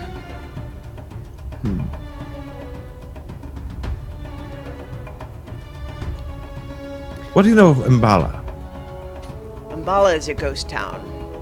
The people there are dead. You seem so quick to answer that way. I've been through there. Ever encountered the guardian of Oralanga? I confess that I have not.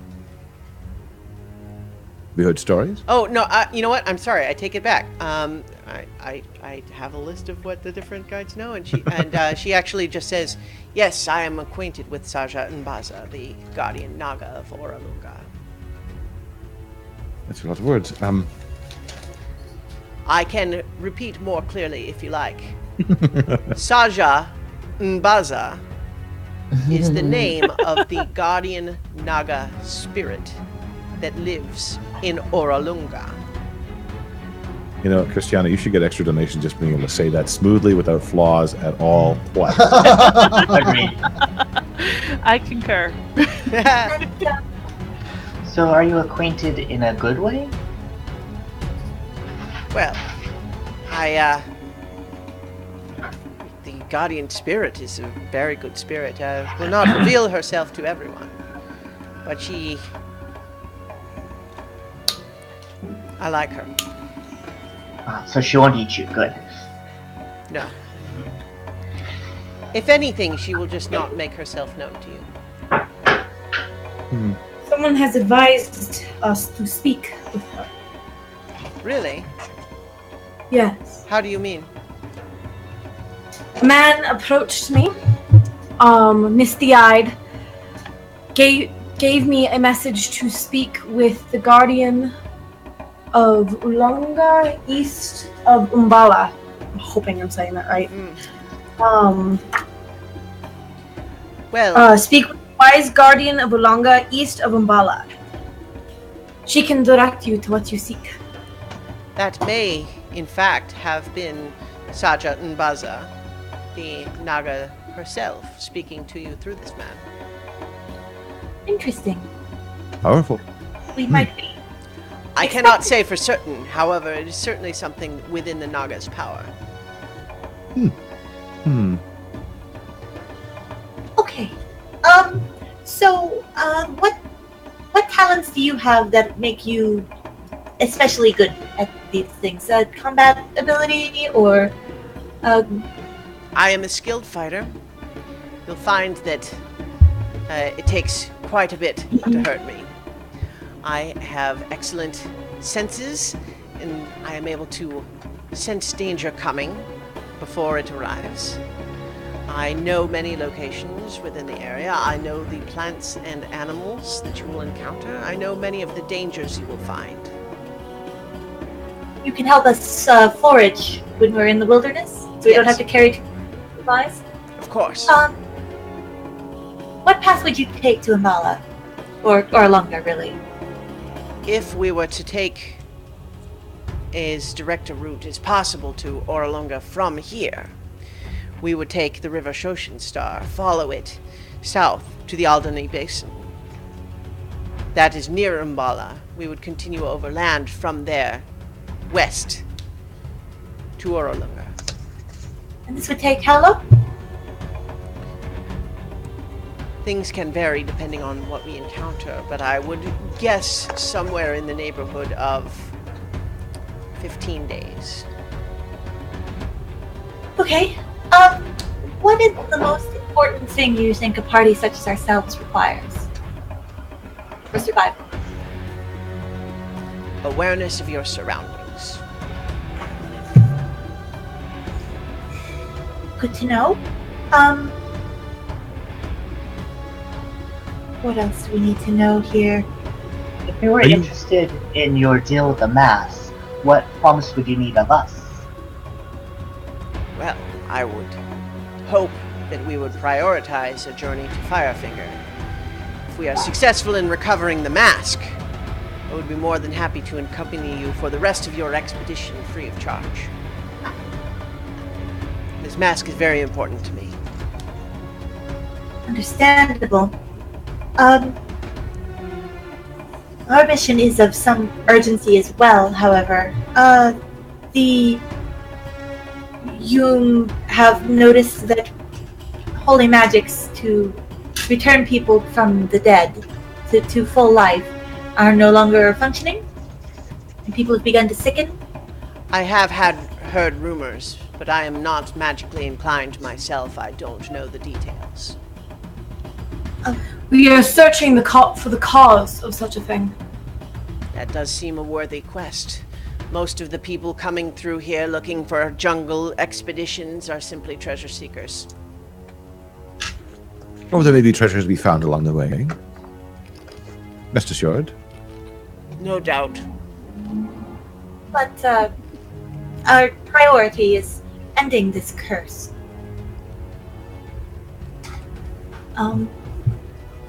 Oh, yes. So, alright. What am I missing? She looks around at the rest of her group.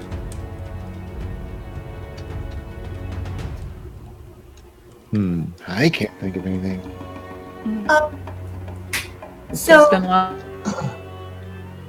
you said that you're practical. At what point do you cut your losses? It is difficult to speak of such things in hypotheticals.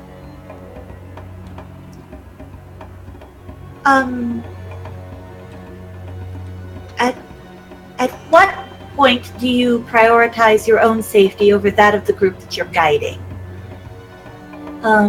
When most of them have died, when they make a bad decision, when you get tired of things.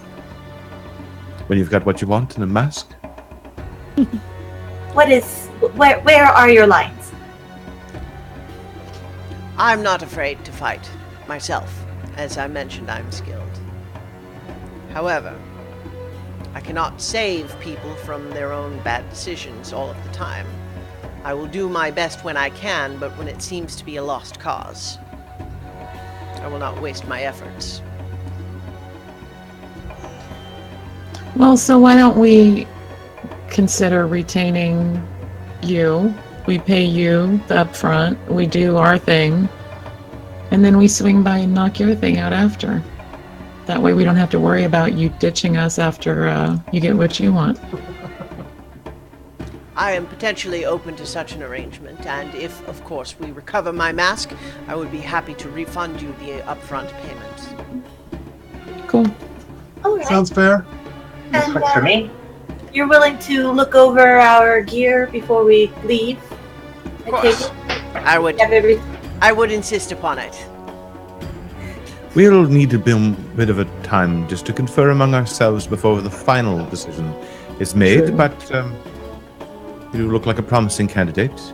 Thank you. Thank you so much for your time. We really appreciate it. If you'll wait downstairs, we'll talk about it and make our decision. I'll be down there. Excellent. Loquacia offers her hand again for a nice solid shake. Yep. She gives you another nice. You feel like she's not squeezing your hand. It's not like that, but just so she's not hurting your hand, but her hand is just like a vice. She's obviously very strong. Right. Yeah. Loquacia is not a weak handshake person either, but of course she's naturally not that strong. She just. Right. Yeah. Okay. So, but yeah, she nods to you and goes back downstairs. All right. Okay, so my own internal compass still says Eku, but Azaka seems very competent. I prefer Osaka. I'm saying, wait, hold on. Just so I'm getting names straight, because I'm still having trouble. We just spoke to Osaka, Yes. right? Yes, Azaka is the one that is on screen here. And Yeah, Eku. Yeah. Names. Sure. I No, can't even there's a lot of names in real this. life. Yeah. Yeah. No worries. So, like, anytime you have confusion about that stuff, don't worry about it. Just let me know. Cool. Because even taking notes, a lot of them are unusual, and it wouldn't be obvious how to spell it. So it's like, I distrust Azaka, but only a little bit. I distrust Eku inherently. Maybe her instinct of seeing trouble in people is rubbing off. Yeah. She would just get in the way. Must admit that I am less a fan of snap judgments, and naturally I am inclined to trust you as my party more than I am an outsider. She seems to me to be of good intent, but perhaps hasty judgment. And that can be concerning. Yes. I well know the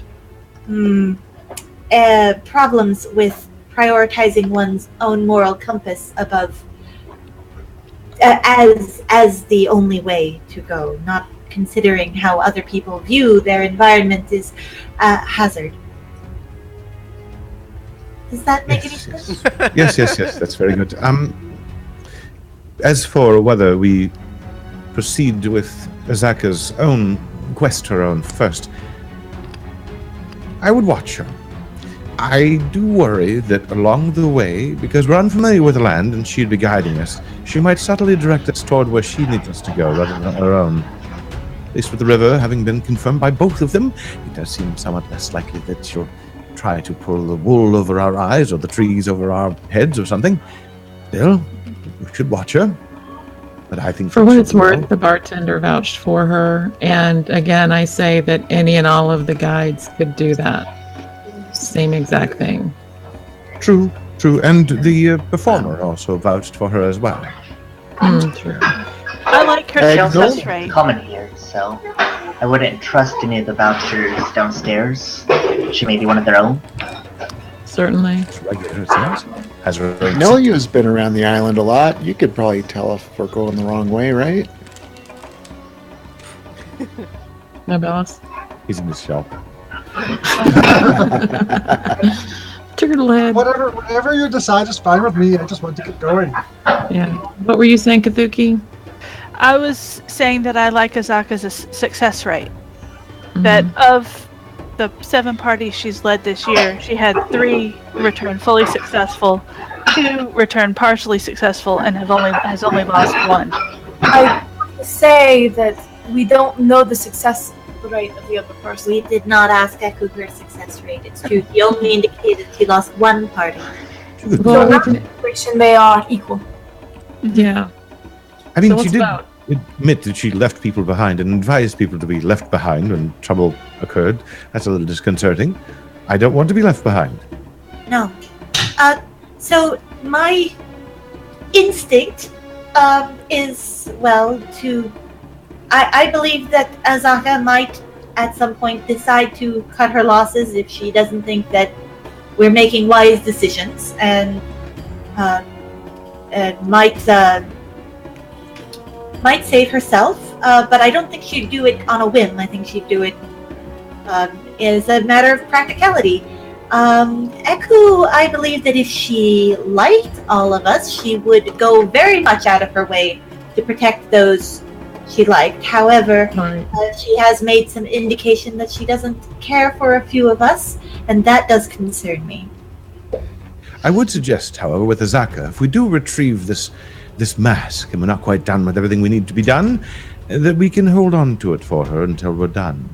I say we just do it after we do our quest. Yes, I don't think it's wise to hold on to her things as a surety. That strikes me as... Simple trust. It's annoying. I say we knock out our thing before any of us can get harmed or injured. We make sure that our quest is safe. She was fine with helping us first, so there's no reason to do hers first. Yeah. We're not sure exactly where we're going to end up. The place we're going to start, that's but that her might not problem, be the is place. that. And if we're Right. pressing through her fire finger at the time, it might be convenient. I don't know. Let's vote. I'll Let's be vote. right back. You guys talk about it. Quick, vamp, she's gone. I think we're vamping. Okay, so can we vote on this? Are we at a point where we can vote? It seems like the majority Or do you guys need to talk some for more? Azaka. Sounds That like seems clear. we have a lot of... is there anyone else who really likes Eku other than Location? Ash and Dawn does. Okay. Trust. Even though she doesn't like me, I like her, so I would Right. vote for either one. I think that Eku has a good head on her shoulders and could help us more effectively because of the environment that we're going into. That's a very good point. Also, Azaka herself indicated that Eku has an uncanny sense of timing, that she has a tendency to show up in the nick of time for things. And that might prove very useful, especially given our particular quest. If she is favored in some fashion, it could work very well to our advantage. Or she may arrange those favors. Underhandedly, I mean. I think never would be put trouble. down more healing skills. More healing would never be a bad thing. I think we have a fairly decent mix of combat skills at our hands, but I ran through most of my healing in that battle there. More than one of those I'm not sure that I could handle, although of course I have help, and she gestures at our Yoris and Ash and Dawn. I'm of course not the only healer in this group, but you If she perhaps have... distrusts people, she may not even heal them, too. That's why I checked. She seemed to say that she would not do that, as in she would not deliberately disregard the health and safety of those of us she doesn't care for. But there is a pleasantness factor as well. Do you think that you can travel with Eku if she is unpleasant to You mean the self-righteous stick of a butt? Berber finishes off the first keg of the drink and is looking around to see if anybody else wants to go in on the second one. Anyone? Ashendon sits next to Burberry and takes a drink since nobody's listening to her. So No, I'm absolutely listening to Ashendon. She said that Eku had like good skills in the forest, right? yeah. It is my belief that she is a druid like me, and she follows a similar druid path. Maybe not the same. Pardon, that drink is strong. But it would be wise to have someone with that uncanny sense of the wilds to guide us and to help us heal. That being said, we are very new in our party. It might be worthwhile to hire this other and help her on her quest so that we can, have more of a feeling for this territory before we go and fight what is likely to be a very terrible darkness. We may not be strong enough yet to face it. Well, if there's no one else to argue one way or the other, we can take a vote. I vote for Azaka. All right, that's one for Azaka. Azaka.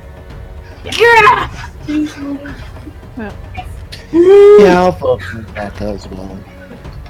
Eku. Sorry, what? We've got 2 for Azaka and 1 for Eku so far?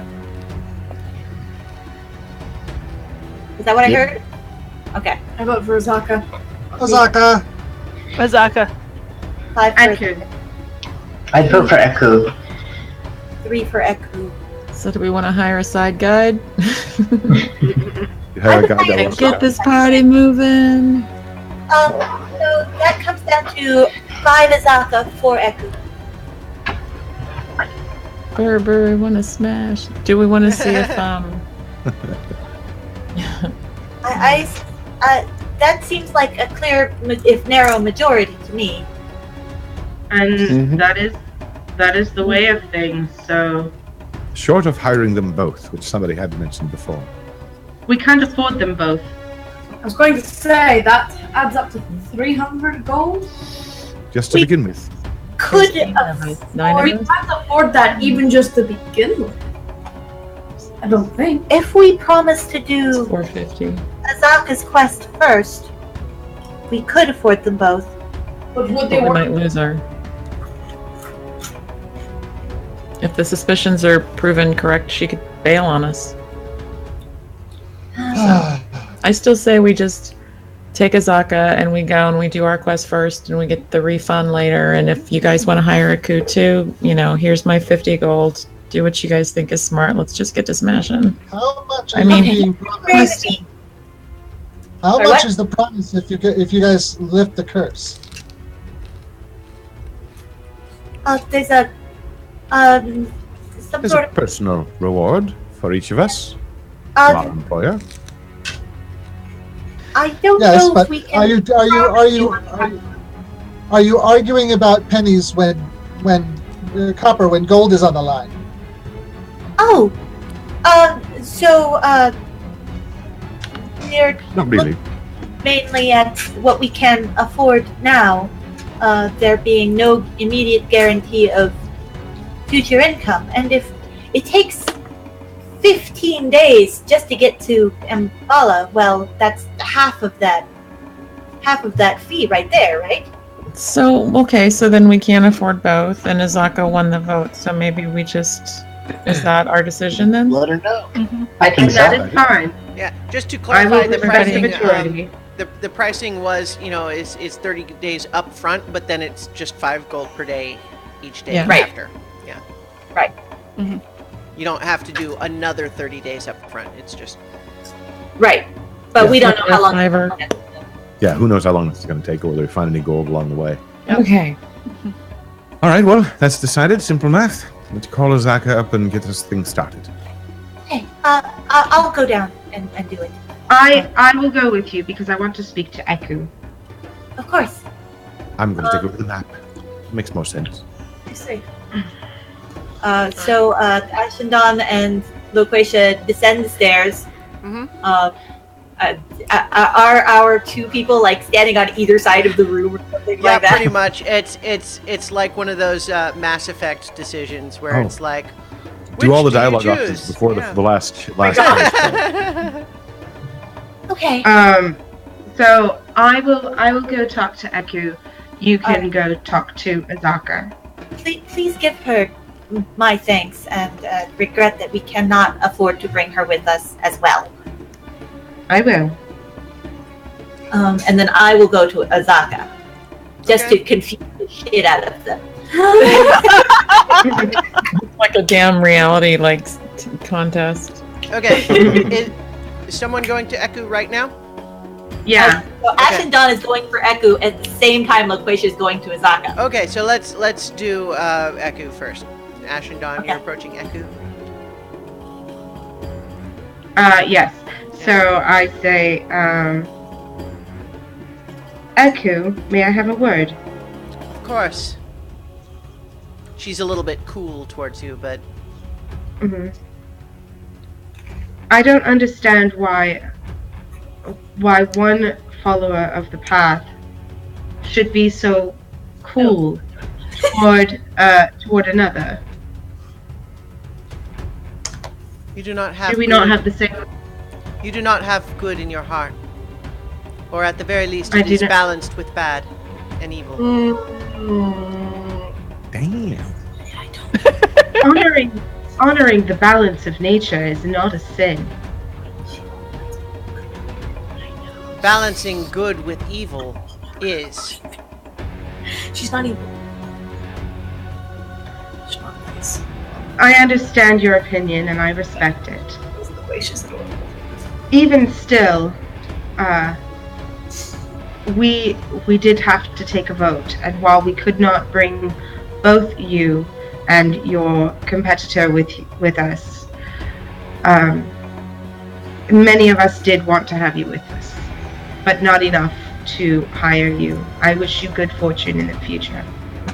I hope that you find a calling that will bring you back to the side of good. And I would encourage you and your companions to watch the small one. He has less good in his heart than you have in yours. Oh my god, he's evil. I appreciate the warning. Thank you. May the world rise up to meet you. And you hear in your head, and you as well. Mm-hmm. Aww, yay! Ooh, nice. And then she nods and leaves the tavern. Okay. In the meantime, Loquacia's come up to Azaka. Mm-hmm. Who is smiling like the cat with the canary? You know, like yep, you guys made the right call. If you will come upstairs again, we can make firmer plans. I must admit that really what we wanted was to bring both of you with us, but our funds are tighter than I think that warrants. I understand. I would have been willing to undertake such an arrangement myself. I am a hired guide. I go where people hire me. I don't know if Azaka would have agreed to such an arrangement. Eku, excuse me. I don't know that Eku, but it seems that decision is already made in any case. So, I'd be happy to answer any of your remaining questions. We can make plans. I can look over whatever gear you have now. We can discuss what might need to be purchased in the morning before we set out, or whenever it is that you intend to set out. However, of course, the 30-day clock will begin in the morning. We probably want to set out in the morning, so she'll just come upstairs with us and look over our gear, and we will get moving. All right. So unless you guys want to roll role the play, temple in the morning. yeah. Unless you guys, well, you can just do what you guys need to do. But so unless you want to role play that whole conversation, what she's going to look over your gear is, and she's She's definitely going to advise that you guys make sure you have enough insect repellent because it's not easy to find that in the jungle. So you might want more if you think you're going to be out longer than, 20 days worth. Because, so you might want more of that. If you're going up the river,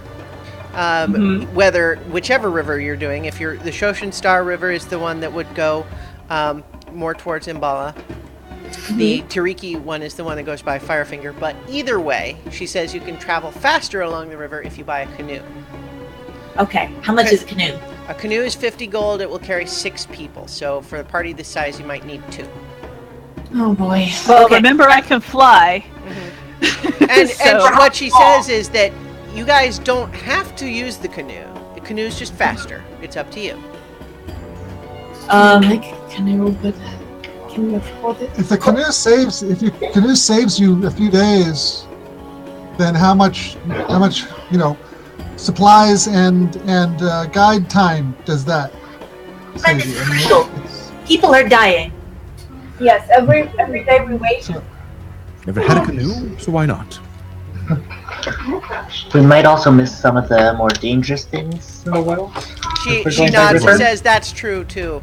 There are dangerous things in the water, but you are in a canoe, not in the water, and you are protected from things on the shore. Okay, let's do that. And I'll go ahead and get more insect repellent. All right. So we'll say that the night passes. Yes. Is Agnolo able to afford his portion of our guide's fee, Most of the money we were given. which would be divided by what, 9? Yeah, because he got here after we got our 9 is right now. Yeah. Agnolo pulls out a very, very thin. I want to use those. What's going on? Wow. What is that? Some He's crafting. He's got 10 gold pieces. That's what he's got. He's Okay. willing to put it into the party's collective, but that's what he's got. Okay. Right Unless you on. want me to roll for second level characters. I don't know what- So the other thing I'll tell you as you guys are getting close to setting out into the jungle is that we have some jungle travel mechanics. And that is that you choose one within your party, and it can be Azaka if you want, who will make a navigation roll based on a survival check. God do that, yeah. Yeah. So, but it is a survival check, and you don't know her stats per se, right? True. Like that's metagaming. I But I'm have just a saying, like, +5 survival if anybody is okay. wanting to. So I'm just letting you know that like you don't have to have it be the guide. It's just Yeah. So My but- survival's a +1, so I don't volunteer myself. Does anybody have a decent one? Well, before we get to that, you guys, that can be a day-by-day decision if you want. Cool. The hexes on that map of Chult, and let me actually just bring it back up here. So it sounds like if you guys are planning to go to Imbala or, to Oralunga first, then that's probably the River Shoshin Star here that you would be following. So you can choose for each day of travel to be taking a normal pace, fast pace, or slow pace. Fast pace, you have a 50% chance to go 2 hexes per day. Okay, I take it back. If you're in the canoe, you go 2 hexes per day. Period. Okay. Fast, normal, and slow will only be when you are overland. Okay. So when you're in the canoe over in the river, 2 hexes per day. And there's no navigation check because you're following the river. Once you're out in the jungle, it'll be a navigation check. If you're going a fast pace, you have a 50% chance of going 2 hexes in a day. Otherwise, it's 1 hex per day. But at a fast pace, you are more likely to be surprised by anything you might encounter, and you're not moving stealthily. And you have a higher chance of getting lost. And what will happen if you get lost is basically I will roll a d6 and you'll move in a random direction. Okay. So if you are moving slow, then you are more likely to be able to hide or respond to any encounter like you might want. You are less likely to get lost, but you have a 50% chance of not moving to the next hex that day. All right. So I will those are the contribute. travel mechanics. I will contribute 65 gold to the combination of paying for our expedition guest as well as covering Agnola's money, because that 9 gold is a little bit pathetic. That should cover both of our parts for the guide for the 30 days and our parts towards the two rafts, canoes. Yes. Mm-hmm. I'll donate 45 of my gold to getting supplies and for the canoe and covering YOLO. Well, what I'm paying will cover his part, but Okay. But I'll go ahead and donate the 45 to the communal supply chest, I guess. yes. I want to. I guess I should let the party know that both Loquacia and Ash and Dawn paid from their own personal, from their 50 gold each to buy the supplies of the tent and all of the healing herbs and stuff. Silence as much and contribute as well. Yeah. Sorry. Well, I'm putting my whole 50 into the community pot, so however that gets split up, I don't really care. I don't want to do math. Burberry doesn't do math. So Tempedash is going to put in 25, and I'm also going to try to pick up a cartographer's tools, because I have proficiency in that. I have Then I some can of help them. with mapping. Yours has them, you said? Yes, I have a set. You can buy a second set if you want. The second set would be 15 gold for a set of cartographer's tools. So- I'll pick up one just to be safe.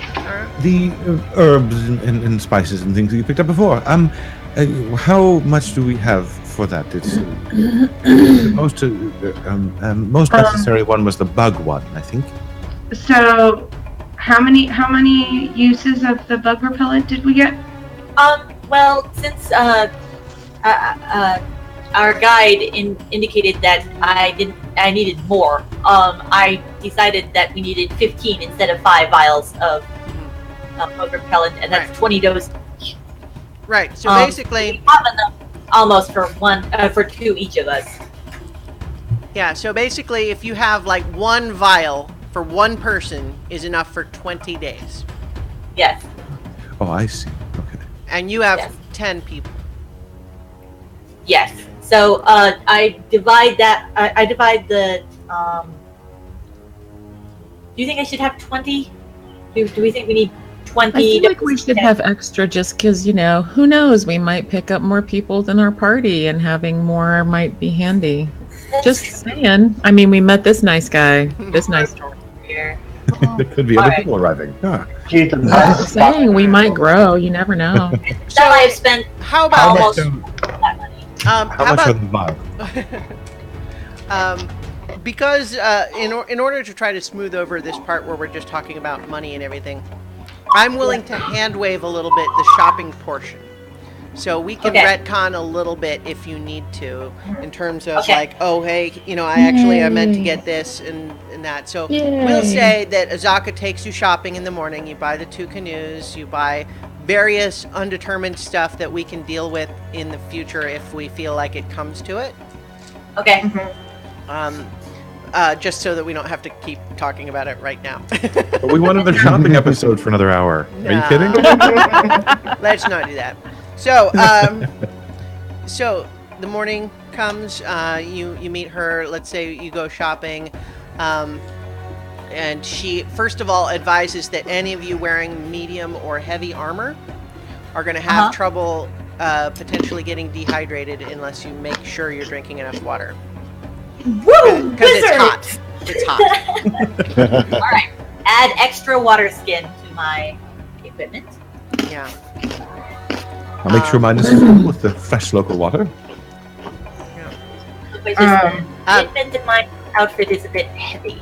Yeah. I'm fine. And it is raining pretty much constantly all day today so far.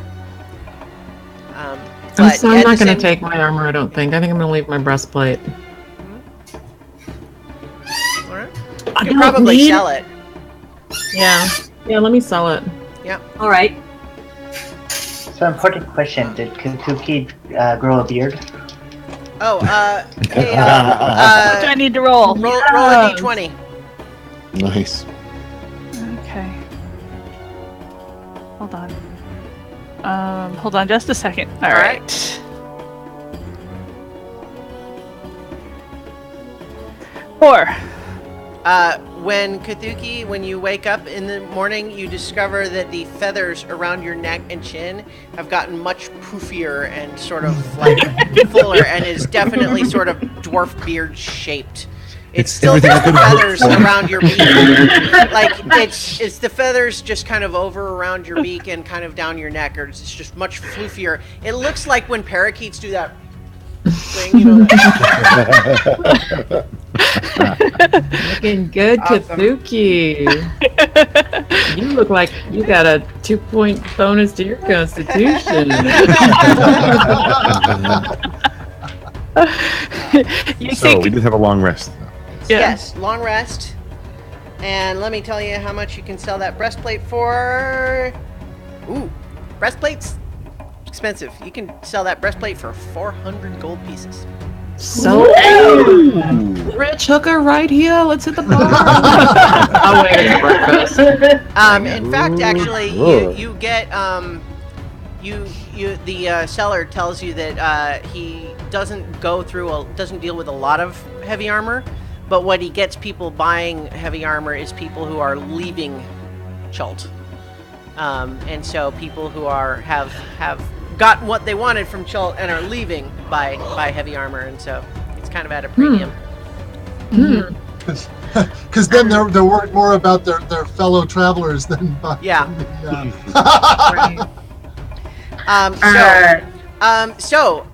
Who all is going back to the Temple of Savras? Ash and Dawn. Nope. Blowfish will go with you because she was there yesterday. All right. So, what? Quick detour while everybody else is shopping. So basically, when you go back to the temple and you meet once again with Grandfather Zutembe, he nods to you and says, "I have indeed consulted the guides and received a vision that I believe may go some way towards explaining the connection here. I do believe that there is something to be found within the jungles that connects to this death curse. I received a vision of a jungle city far to the south, enclosed by cliffs and crawling with snakes. And in it, there was a black obelisk draped in vines. Okay. I believe that was that. I apologize. That was all I saw, but I do believe that it is in fact connected to this death curse." All right. Do you? I have questions, but I don't know who to ask them. Like, is that a landmark? But perhaps my guide will know. So he says, "I do not myself know of such a city. However, there are many ruins within the jungle." Very well. Is there anything that you would recommend that I take with me to perhaps allow me to rest without dreams or not sleep or anything? The nightmares are terrifying. He looks at you like he understands, and he kind of takes your hand and he says, "I understand how you're feeling. I don't have something to give you, but I would advise that you pray to Savras, that he may guide you and console you through this.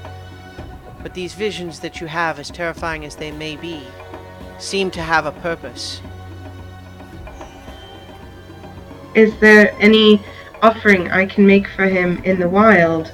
I don't have much money. I gave most of it to you, or to this temple. You gave them 5 gold, I think? I'm lying. Make a deception check. I have advantage on deception. Yeah? Hot. It's darkness in her heart. I'm neutral. No wonder the other guy didn't like us. Dude, I got a 19. I have a +1 deception, so that is a 20. And he nods and says, truly, Savras sees your devotion and will be with you, but to aid you in your spiritual journey, let me give you this. And he pulls into a pocket of his robe and he gives you a holy symbol of Savras, which is basically a necklace pendant that depicts a face with closed eyes, but a third eye open in the middle of the forehead. Cool. I don't know how my deity is going to feel about that. I don't say this aloud, but I don't know how my deity is going to feel about that. But I'm going to take it anyway. All right. Thank you, Your Reverence, and wish me luck. Well, we're not a temple of Joaquin here, but I believe that is true. that Savras will see you through. Holy symbol of Savras. Yeah. It's not explicitly magic or anything, but it is a holy symbol. Cool. Alright. Thank okay. So, then the rest of you are making your way. You're arranged with Azaka that you're definitely taking the Shoshin Star River, or no? Yes, I recommended. Definitely river. Okay. So, one thing Azaka does kind of hesitate at one point and just says, because we're heading more to the west, I doubt it will be as much of an issue. But you should probably be aware that the Order of the Flaming Fist out of Fort Balurian, they believe they have some special dispensation to offer people charters of exploration, and they will attack any expeditions they encounter that does not have one. I believe it is a waste of money, but that is your risk to take. They not impede a group that's dedicated to ending a curse that affects them. They don't care. How much is it? How unwise. Not only is it 50 gold, plus a contract to sign over half of any treasure you find, but also we would first have to travel to Fort Balurian to purchase it. No. No. Sound like bullying tactics. They don't have any say? They don't, other than strength of arm? That they have nothing beyond their own insistence that this be followed. They have no legal authority other than their ability to enforce their own wishes. Sounds like banditry. I don't disagree. I just thought you should be aware of the situation. Thank you. I have a particular distaste for bullies. Is there anyone who doesn't? I mean, I don't care. I'd rather No, not screw have to. them. I'd rather not have to deal with a fight later. But we've got enough gold on us to throw at them if we do run into them. So, sure, we can get them to leave us alone. Okay. But let's. I don't want to. We aren't wasting time going to find them. Yes. Yes. I don't think so. No, we'll just No. grab them when we run into them. Okay. They have no more claim over this land than anyone else, I suspect. I as long as if they had any legal reason to stand on, I would insist, but they do not. So, What can you tell us, Azaka, about places like Camp Righteous and Camp Vengeance? Those are the forts established by the Order of the Gauntlet. They are good people. They intend to try to make the jungles safer for travelers. It is perhaps an admirable goal. I don't know that they are fully understanding of how difficult it will be. Perhaps more so now than before. Their first camp, Camp Righteous, I believe, was overrun some weeks back. So they have established the new Camp Vengeance is, in some ways, a response to the loss of the first camp. Wondering if the next one's Camp Terrible Idea or something. I suspect at this point, if they lose Camp Vengeance, they will have fought to the last man, and there will not be another. Oh, that's terrible. I wish And we they're had fighting more against undead things like what wandered into the town. priorities. Question. Have you, at this point, shown Azaka your map? Yes. She's fascinated by it, just marveling at like this is the most complete map of Chult she's ever seen, and she says this is a valuable tool. I appreciate you showing it to me. You should do well to hold on to it. Oh, we'll be adding to it as well. It's quite a prize, really. Knowledge in its most pure form. And she points at some of these colored things, these colored areas where it's sort of the yellowish color to it that have the little skull and bones. She says, they've even mapped the regions with the greater density of undead. It's really quite impressive. Oh, is that what that means? Yes. Well, that's good. I assume that's what it means because that's where the colors are. Oh, well. It's really very... lot. see, we would not have been able to do this nearly as well without a guide. Because we wouldn't know what all the symbols mean. I mean, I know what symbols mean in general, but... But I just assumed they meant death. as far as I could tell, it meant do not go there. But now we have a reason why. Let's go there. Context. So do you feel that we're prepared against the blue mist hazard that we keep hearing about?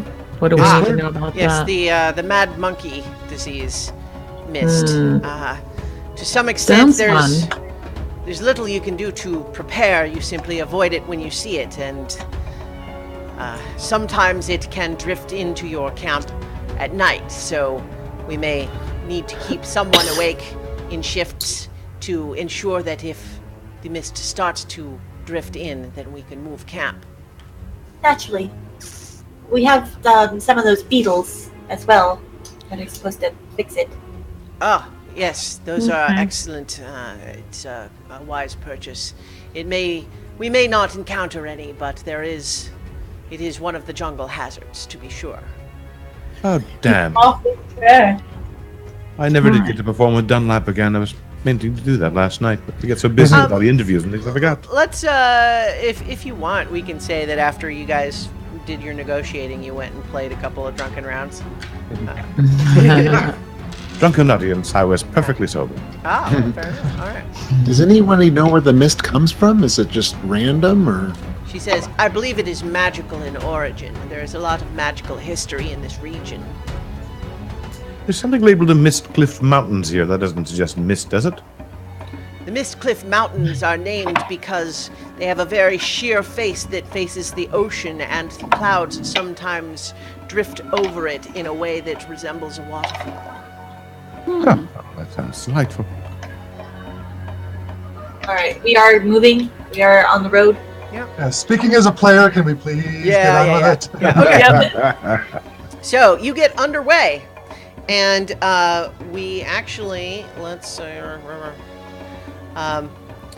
you guys were How many days do we enough, travel before we get our first wandering monster? believe it or not, by sheer dumb luck, you guys get a random encounter on the very first opportunity. So, because you guys are still like, so you guys are, well, okay. First, you're traveling still by canoe. You're going along the beach and planning to go up the river. So let me. I need to make sure we. There we go. Check this out.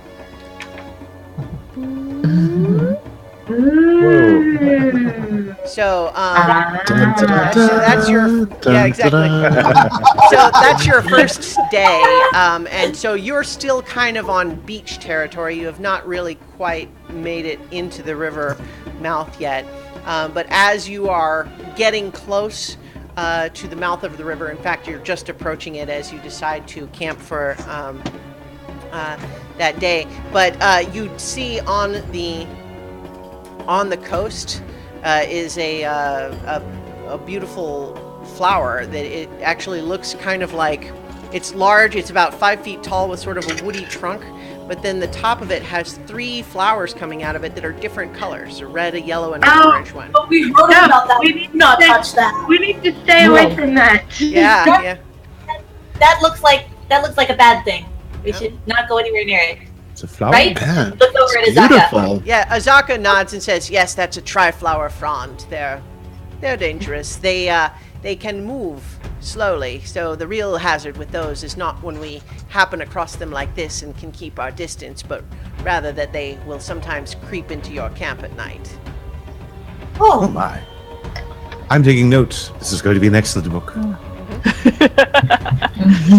Yeah. All right. So, fortunately, in your canoe, that particular random encounter is not terribly difficult for you. Woo! Yeah.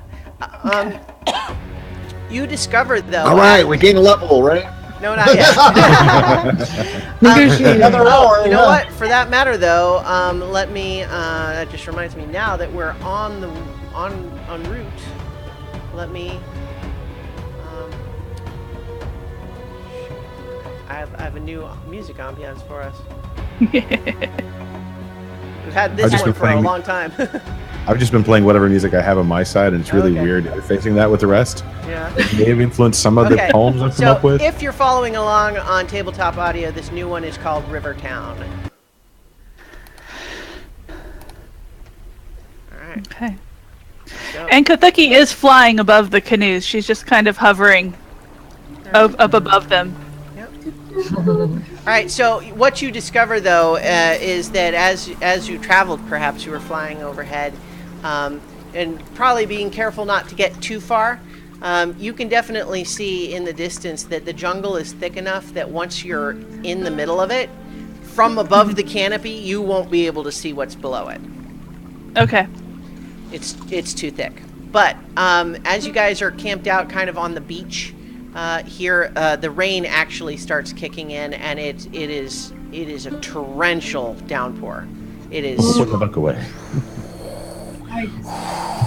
It would actually be really hard to travel when it raining this hard. If you set up your rain catchers, they'll fill up. Yeah. Yeah. Can, A rain catcher. And maybe location like. Can we erect like a tarp over the canoe to like stave off to keep them from getting flooded? You pull them onto the beach and turn them upside down. Yeah. Can I use prestidigitation to make a little puff of air for an umbrella? I think there's an actual spell that would do that. I don't think prestidigitation would do it for like 2 seconds. Thaumaturgy might have that one yet. I have Tried, that. it doesn't work. It would be one thing if we were talking about ordinary rain, but this is a pretty intense rain. I think the spell you're thinking was control water. Yeah. I think there's How about actually Yeah. thaumaturgy would be able to do it for a minute at most. Long enough to get to the end or something. Yeah. So suck it up, cupcakes. The fact is that with rain this hard, like everybody's getting wet. I mean, you can kind of like have a tarp but everything's at least a little bit damp. I don't. And Yolo is just out there, mouth open. Loquacia is like taking it like she's being very stoic about it, but she's got all of her paper products are stuffed under her breastplate, like her breastplate is standing out from her chest, and she's got like her clothes and her arms like over it to protect her paper. Because I think half of this party probably journals at night, like we're all like sitting on our phones, like writing at night. Silence is just pouting. I don't like this. That is like having a building for Investigation is good for drawing books, I will say. So I'm not gonna make you guys belabor the idea of figuring out specific shifts, but I'm assuming with enough of this many people, it's easy enough for you guys to have watches, so that I'm going to assume that you're setting them for the time being. Yes. It rains through most of the night pretty hard, but just about an hour before sunrise or so, the storm blows over. And you get just a glimpse of a gorgeous starry sky, those of you awake before the sun starts to rise. And Azaka looks at the sky and nods in satisfaction. Today is a good day for travel. There will be... I do not have that accent. I am actually talking more like this, yes. Yes, today is going to be a good day for travel. I don't think we'll have any more rain today. Oh, good. I will study the stars and see if you're right. You're probably right. Yeah. So you guys, you travel and you enter the river proper, and you make it another 2 hexes today. Uneventful. It is sunny, and you're starting to get into the thickness of the jungle now, and it's it's a pretty thick jungle. You can definitely see why the canoe is faster. Although what you encounter is that every so often there's a little bit of a waterfall that is enough that you have to kind of get off out of the river and carry the canoe up to the top of it. It's not far. None of these are high waterfalls, but you just can't paddle up a 3-foot waterfall. I will confer with Temple Dash from time to time as we try to keep the map accurate. So far, everything you've seen seems to match the map that Syndra gave you perfectly. I really want to use Excellent. All right. So you do in fact have dry weather all day that day and through the night, but you discover in the morning another torrential storm kind of blows in, and Azaka says, "It will be difficult to travel by canoe today with this rain.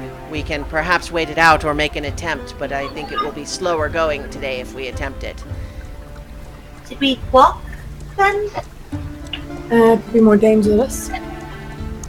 Walking in this rain is difficult as well. We would be slower still. I would advise, honestly, that one option would be that we could rest today and continue our travel at night if the rain clears. Sounds good. This is day 3? Yes, While we're now starting day 3, yeah. While we're resting, I go and sit next to Temple Run. Or Temple Dash? Temple Dash. Temple Run's a game! Oh my god. So that's what He is kind of short and maybe blue. I pull out one of the fruits I bought. Well, both of them. I say, yeah. What's this? It's something I found in the market while we were there. Want one? Sure. Thanks. It's very kind of you. But do we have enough for everyone else? I only bought 2. They were a bit expensive, but I can't eat both. Oh wow. Well, thank you. We must. I'll remember this as I kind of scurry away and start snacking on it. All right. So as you eat this little bit of fruit, it tastes pretty good, but it has a strange little bit of a tingling feeling on your tongue. Make a Constitution saving throw. I may be allergic to this. My tongue is kind of numb. Try not to laugh. See where my saves are. Sorry, guys. I'm on the other side of the camp, not paying any attention to you. Hey, I'm chaotic. So I got a 7. A 7. All of it, like it kind of comes on slow, but it starts just by feeling like your muscles are kind of stiff, and you kind of keep having to move them to. But pretty soon, like you find yourself like you're kind of twitching a little bit. So and you find you're kind of doing like a monkey dance. That's talking.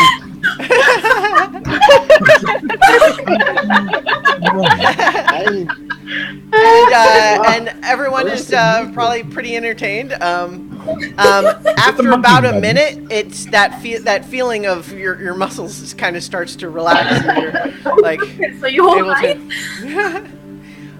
Technically speaking, you are now considered poisoned for an hour, but no damage. Just you feel a little bit woozy afterwards.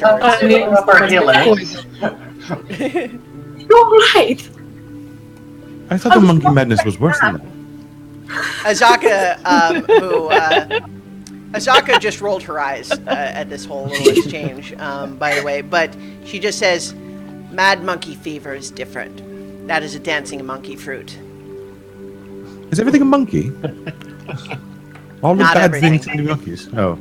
Be so visceral. Whatever that fruit was, don't eat it again, I think. You know the angel emoji? Uh-huh. Yeah.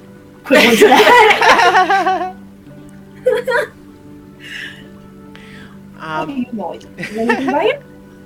All right, so you guys spend the day resting, and sure enough, just before sundown, the rain starts to calm, and it blows away, and so you just kind of have a misty evening now. It's just kind of a mist hanging in the air, but Azaka says, Wait, the mist?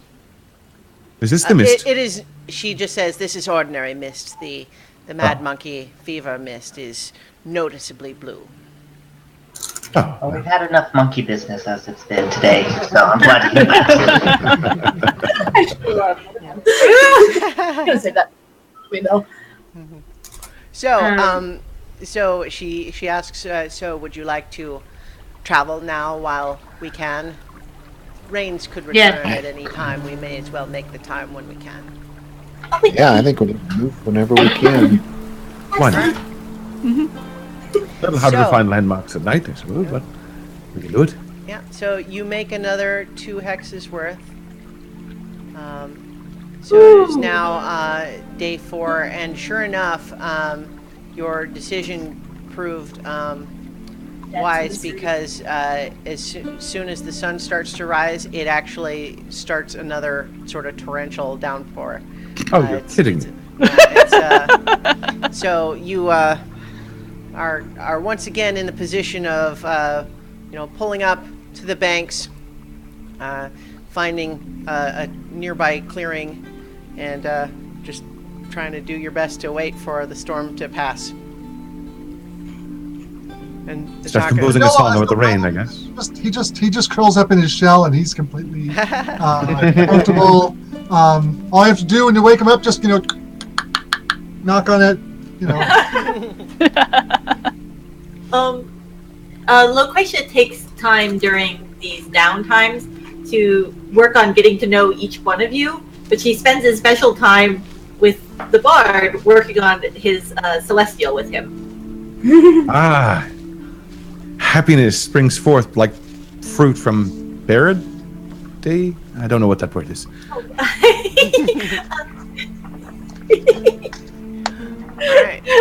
like fruit from the vine. That word is vine. Oh, that makes much more sense.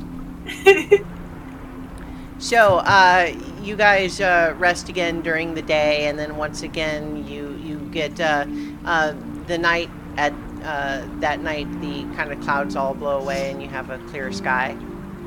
Are you traveling again? Kind of reminds me of the early days of university. I mean, Yeah, it we would didn't really make do much sense. during the day and all the things at night. Yep. All right, so Yeah. you make another two hexes. And you're traveling upriver. As the current is pretty slow in this river. You're having to paddle, but you're going upriver. But even if you were going downriver, you would have to paddle because there's lots of areas where it's flowing so slowly that you can hardly even tell which direction it's flowing to look at it. But you do. I'm just going to put myself near Barbary, so it looks like they were rowing enough, and Barbary can row for both of them.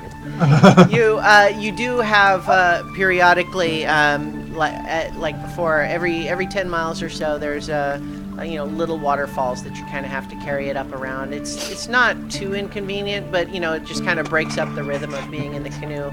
It's almost a little bit of a break that way.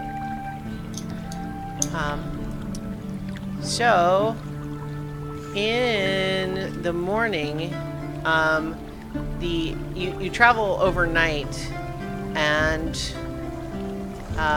in the morning it's raining again, but not in a constant way. It's not so hard that it would be difficult to travel. It's just rainy. Just ordinary rain. Just ordinary rainy. And Azaka says, asks you if you want to continue. The more we push, the better. The better which we use your time, I think. Yeah. So you guys are making your way through a relatively narrow portion of the river, and as you're just heading up the river, all of a sudden you guys are surprised. Oh no! I'm so Yeah. surprised. You are surprised when hang on, how many?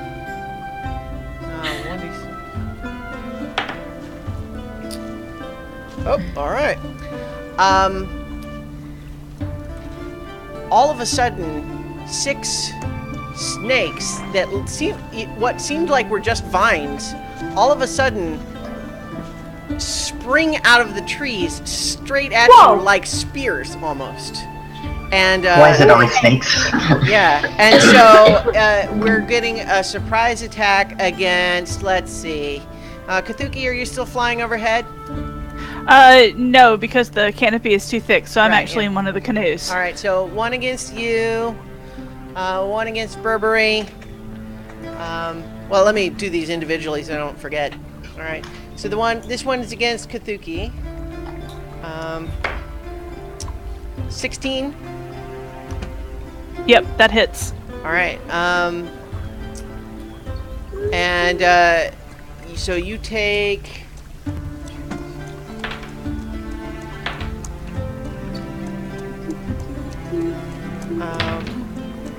Four, 14 piercing damage. Holy crap! I'm down to 1. Yeah, that was good thing for that belt, right? And the belt and leveling up, right? Yeah. So that that was these surprise attacks. So we got another one going against Burberry. Yes. Only gets Burberry's a like, bring 13. it. 13. 13's my AC. Okay, so it does hit you then. Mhm.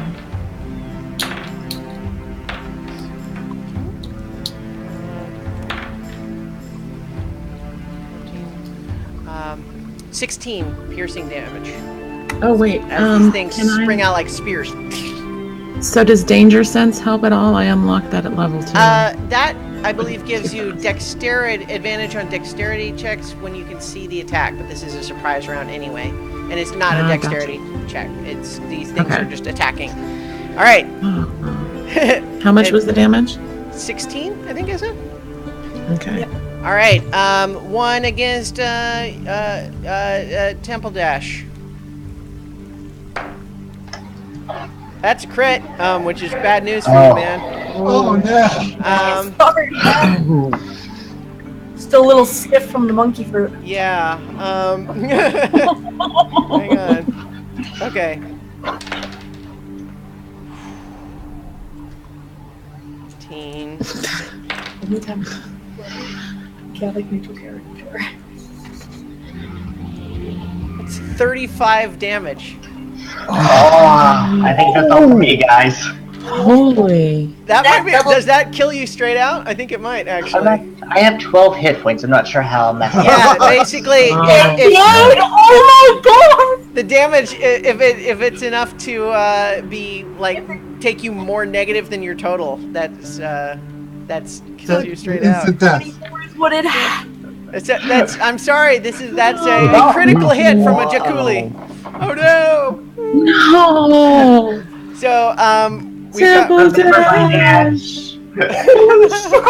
yeah. So you guys see that this snake springing out of the tree just hits you right in the neck,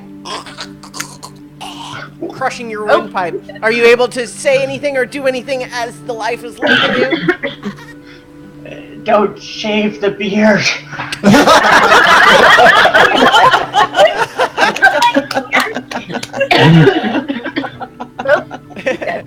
Okay, so you can stay on the call here for a little bit if you want, or let me I'm checking the schedule. Looks like you were actually planning to jump off at 6 today anyway. Yeah, perfect timing. So Yeah, so but if you like, you can make another character for tomorrow.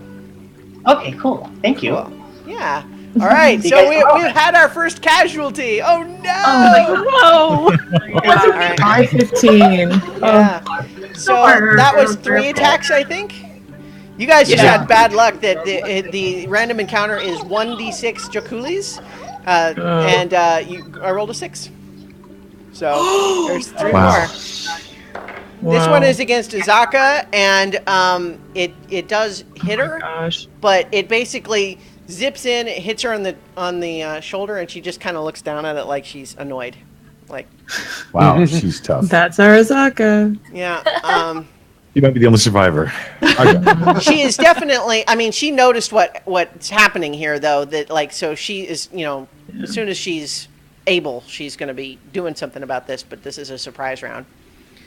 So that's 4. So 1 more against Ibrance. Did I say that right? I keep forgetting your Vibrance. Just Ibrance. change it up every time. That's, I had to have him tell Okay, me like 20 times. That rolls. Oh wait, but it's. Okay. It only gets 11. Does not hit. Okay. Yeah, that one sails by you and lands in the water, off the side of the canoe. Okay. 1 against Agnolo, and that's an 11.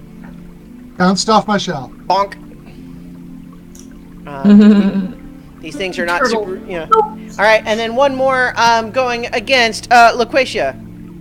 I thought there were only 6 of these. This should be 6. Am I wrong? This is the 6th one. Yeah. Oh, okay, I counted. Hey, nice try. And that's a 21. So That hit. that's those relatively low damage rolls.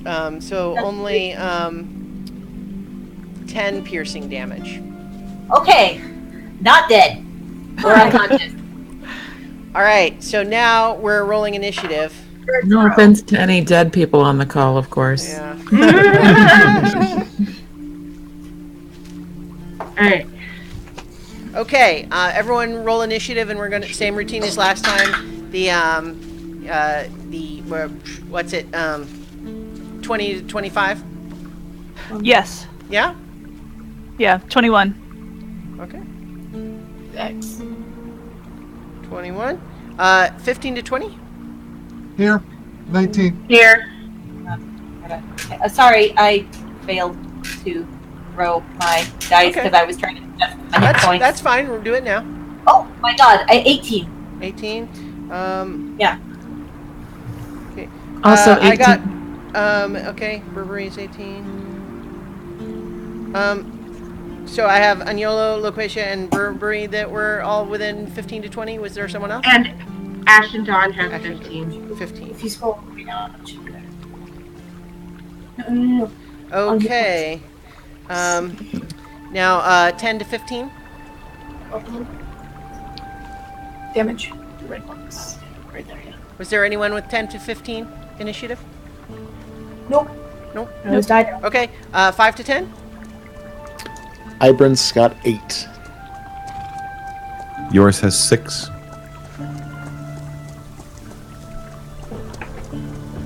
Okay. 1, 2, 3, 4, 5, 6, 7. Should be one more. Who hasn't said theirs yet? Well, Temple Dash. Oh. Well, Temple Dash, right? Yeah. Okay. Silence with 4. No. Silence is, at 4. Gotcha. Temple Okay. Dash is dead with his dice in his hand, ready to roll for initiative. Yeah. So, one of these snakes, now that they've sprung out of the tree, you can see that they have vine-like camouflage on them, but they are definitely snakes. And they're actually fairly big. They're big like a boa constrictor big. Definitely a snake. Yeah, and so they are pretty big, and the canoes are even actually kind of crowded with these snakes all over the place. One of them went over the side of the canoe into the water, and you don't see it. But there are 5 of them in your various canoes that I'm not going to fuss over which canoe is which. So, Kathuki, you're first. Sorry, go ahead. I was going to say, we can assume that the canoes are fairly close to each other. Yeah, so yeah. they can assist each other. The river was wide enough, you guys were kind of side by side, we'll say. Okay, so they are actually in the canoes with us. Well, yeah, I mean, 5 of them, hit you guys. Okay. So they were basically, their mouth was like a spearhead, went chomp onto you, and then their momentum also drove their head into you. Okay. I'm gonna say, nearest person who can heal. I've only got. I'm almost dead. I'm gonna attack. But I'm almost dead. Yeah. Just so you know. All right. So hitting him with my talons. 14. Okay. Is there a thing that 14 they gave us? hits. 14 hits. Yeah. 4 slashing. Okay. All right. And so you slash at it with your talons. Mm-hmm. Yep. And then unarmed strike is a 20. Uh-huh. Oh, so is that a 20 roll or just 20 with the modifier? That's just the 20 with the modifier. Yeah, okay. So? And then 5 bludgeoning damage. All right. So that you've given this thing a couple of good blows, but it's still hanging out. All right, Agnolo. Okay. Are there 2 of these, or they're within 5 feet of each other? I assume that since the canoes are fairly crowded, I should be able to. Okay. Yep. Then I'm going to cast Acid Splash at 2 of them. All right. Let's see. My attack bonus is +4. I rolled a 20. Okay. And a 20. I got 2 20s in a row. Wow. Not lying. Nice. Shut up. Critical acid splash. 2d6 against each of them. The first one gets 4. Okay. Here's where it all comes back. And the second one gets 6. Okay. Yeah. So yes, Agnolo. I just realized this, and YOLO, like YOLO. Yeah, and conjures acid out of thin air, splashing it onto these snakes, where their scales start to hiss even beyond their normal snake-like hissing. All right, Loquacia. Okay. So how many people are hurt besides me? We've got 1 dead. Several people. Katsuki. Several people are pretty hurt, and then Temple Dash is lying there, eyes open and glassy, not breathing. Right. But I don't know necessarily that he is dead. So I assume that Loquacia will simply freak out and immediately pull out her strongest healing spell. So she shrieks and raises her staff. No. What? Too late. I know that. Yeah. That's my reaction while she does. Yeah. Or And Loquacia swings her staff around, and everybody who's wounded, roll. Or no, you don't roll. I roll. Sorry. Mhm. All right, I get 3d8 plus 3. Right. That's a lot of 18. charges, right? Like, how often can you do that? Yeah, it takes half of my charges. All right. Just-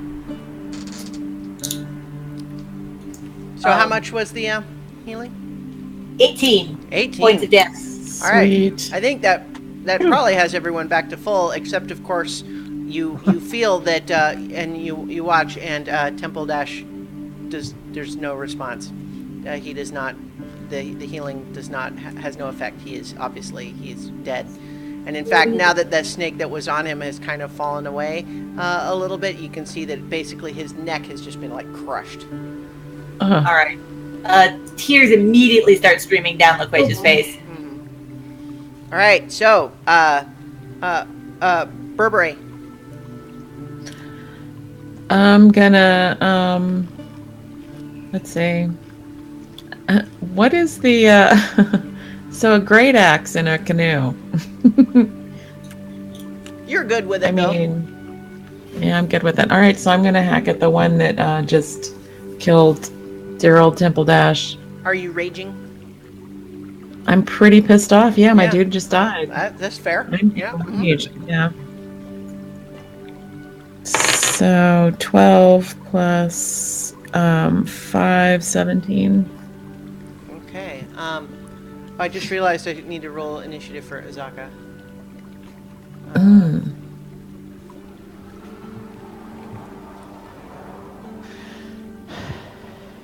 Okay, Azaka, or 17 is what you said for the roll? Yes. That hits. Sweet.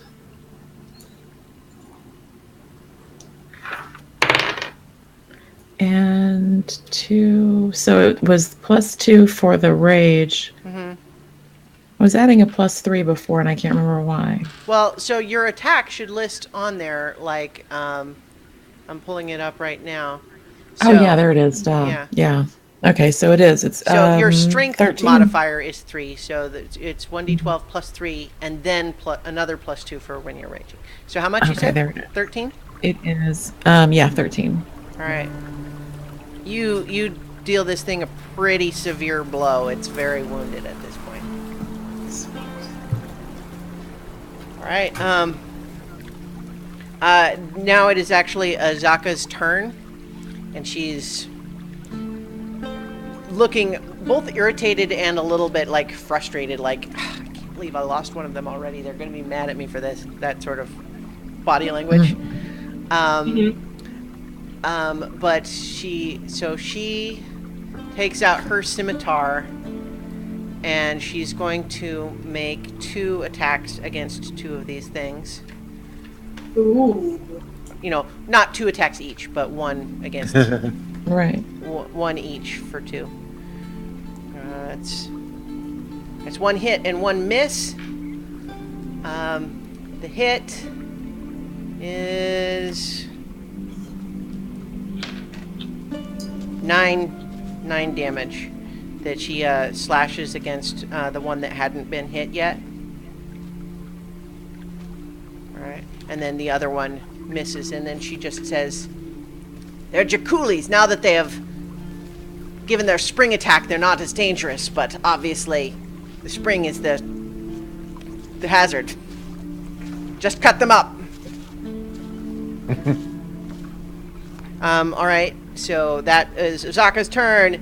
Now we have Ash and Dawn. So Ash and Dawn is going to take out her scimitar and slash at a snake that is close to her. Go for it. This. That's 18. That hits. Okay. That's 5. Okay, 5 damage. Yep. All right. As a bonus action, can I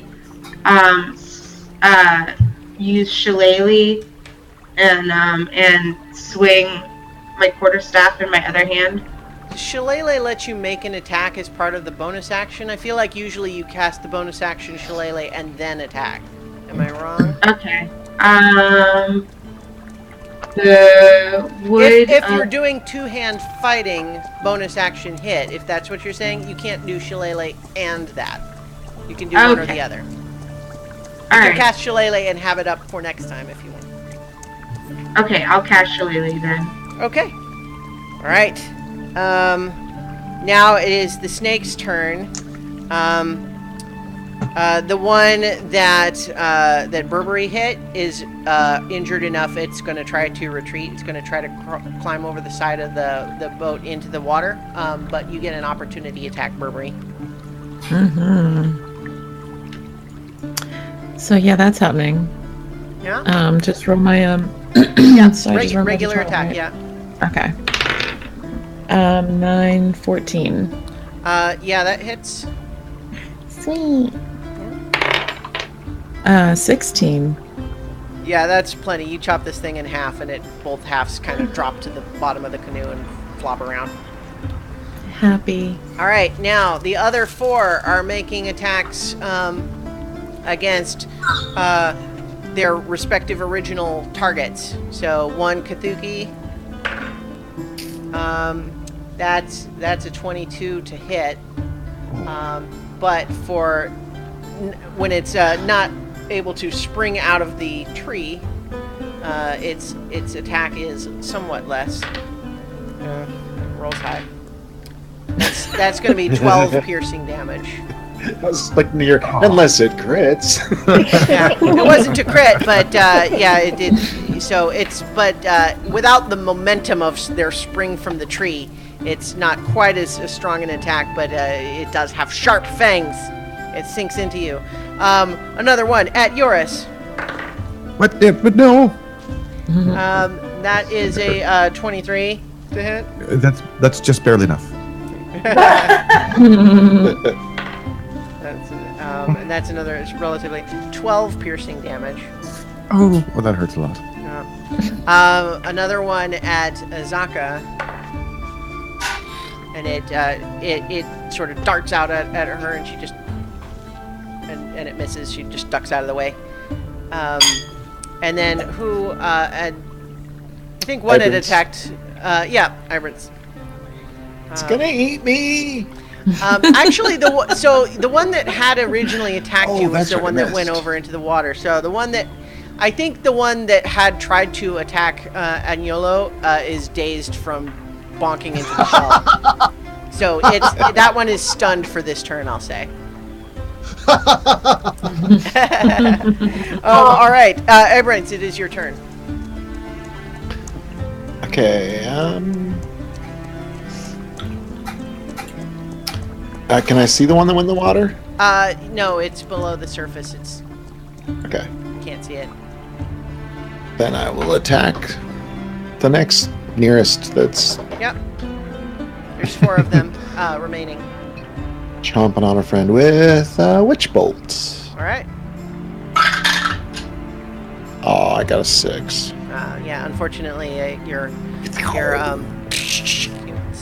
sinks into the water and disperses.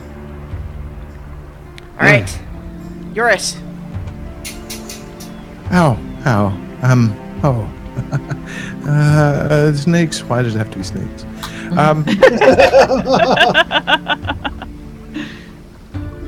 Well, this is a rough one, unfortunately, at the spur of the moment, and I'm bashing the mic, but I put my hand on my chest and I say, there are very few that I like that actually I know, but the longer I live, the higher numbers will grow. I give cure wounds to myself.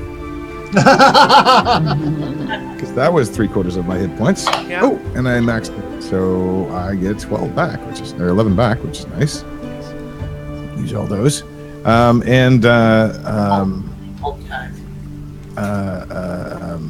Okay. I don't have to have distance for that. So, Fire! who is fighting and who is? Well, I mean, everybody's kind of involved at this point. The Are people having a stakes hard kind time hitting these things or not? They're not really. having a Not hard super time. hard. I mean, Who has there's- missed? Abrams missed. Okay. But it was a terrible roll. True. I really I have all of these ones from the zombie fight, which are just terrible. Let's try this one. Drop your sword and pick up the pace. Don't wear any pain on your shoulders and face. I give bardic inspiration to Ibrin, Nice. or whatever the name is. Ibran. Never gonna get it right. Yeah. Well, it's I'm Ibran. probably not Oh. contribute. I'm not helping because I Ibran. make it a thing. The- Ibrans. I had a list whenever commercials come on for crazy ass drugs with crazy side effects. I wrote them down, and that became my That's so D&D clever. character name Nice. That list. is awesome. I don't remember what it supposedly cures, but it was Explains Ibran. so much. Nice. Mhm. Okay, so you have bardic inspiration, Ibrans. Silence. You're up. Okay, finally. Well, I know it's gonna work this time because they're snakes, not undead. Yeah. So I'm going to Ray of Sickness, the closest one to me. All right. Make your attack.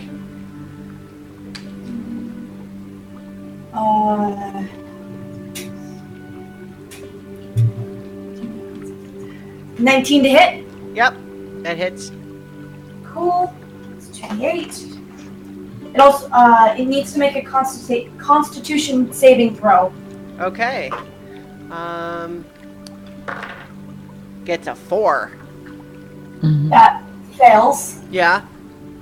I think. Yes. Yeah, I Yes. think so. Yeah. And then 11 points of damage this round, and it is considered poison, whatever that That one means. is not only poisoned, it is dead. It kind of Mhm. coils itself up, goes limp.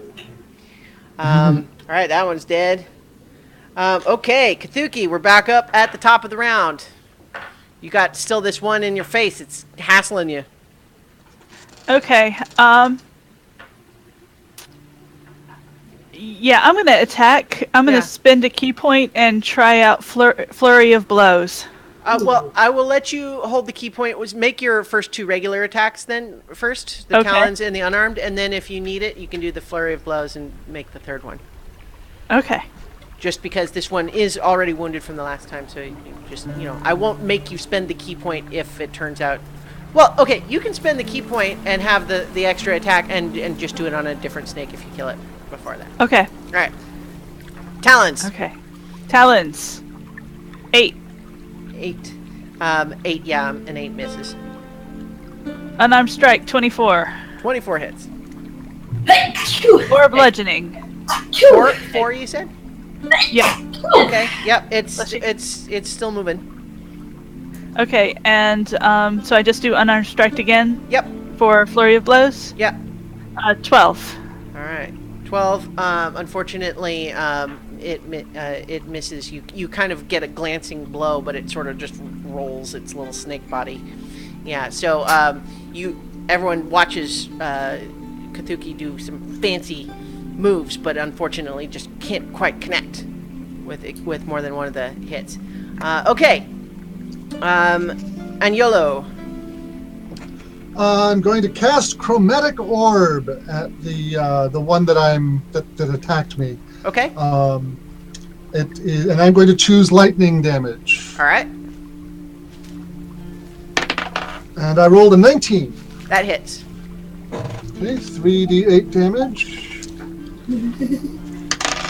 12 plus 2, 14 damage.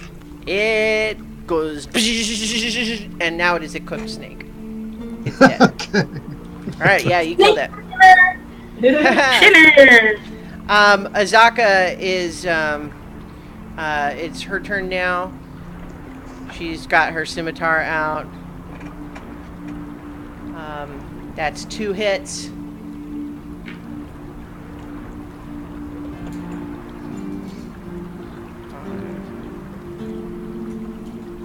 Yeah, and she actually just chops up these 2 remaining ones.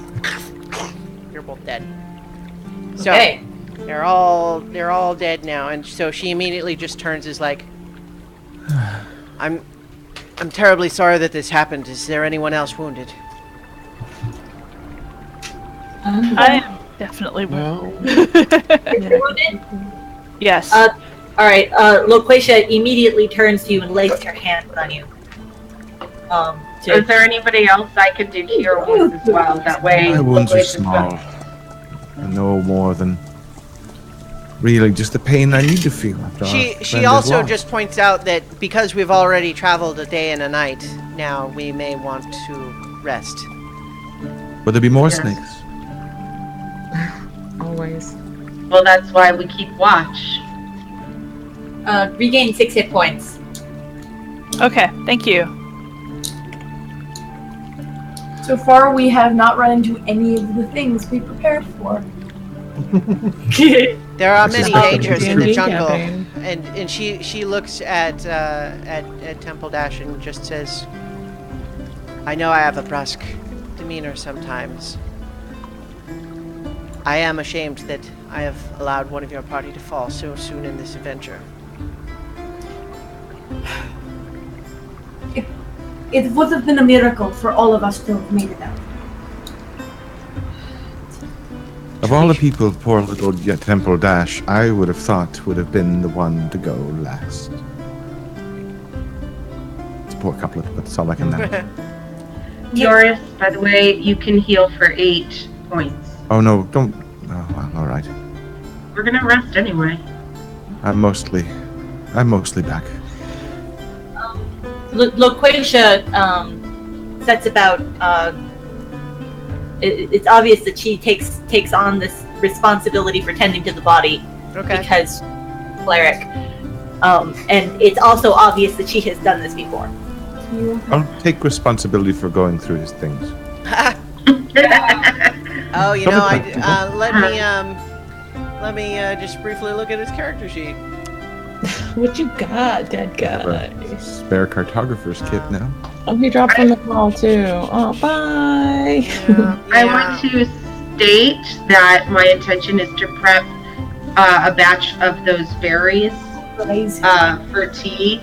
I had no intention of Yeah. So, he had his extra set of map making tools.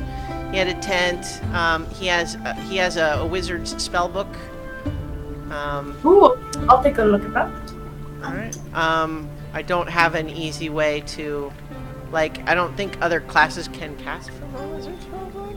I'm a wizard. Oh right, yeah. Okay, so let's see. In that case, I don't maybe. have an easy way to, I guess, share which spells he has. Not the whole thing is I have to split in like a little over 15. So Okay. So what? Who else is? Because we actually do have 2 new people planning to start at 6. So I'm leaving at 6 as well. okay. Who else is leaving at 6? So Lauren. I am. Is, okay.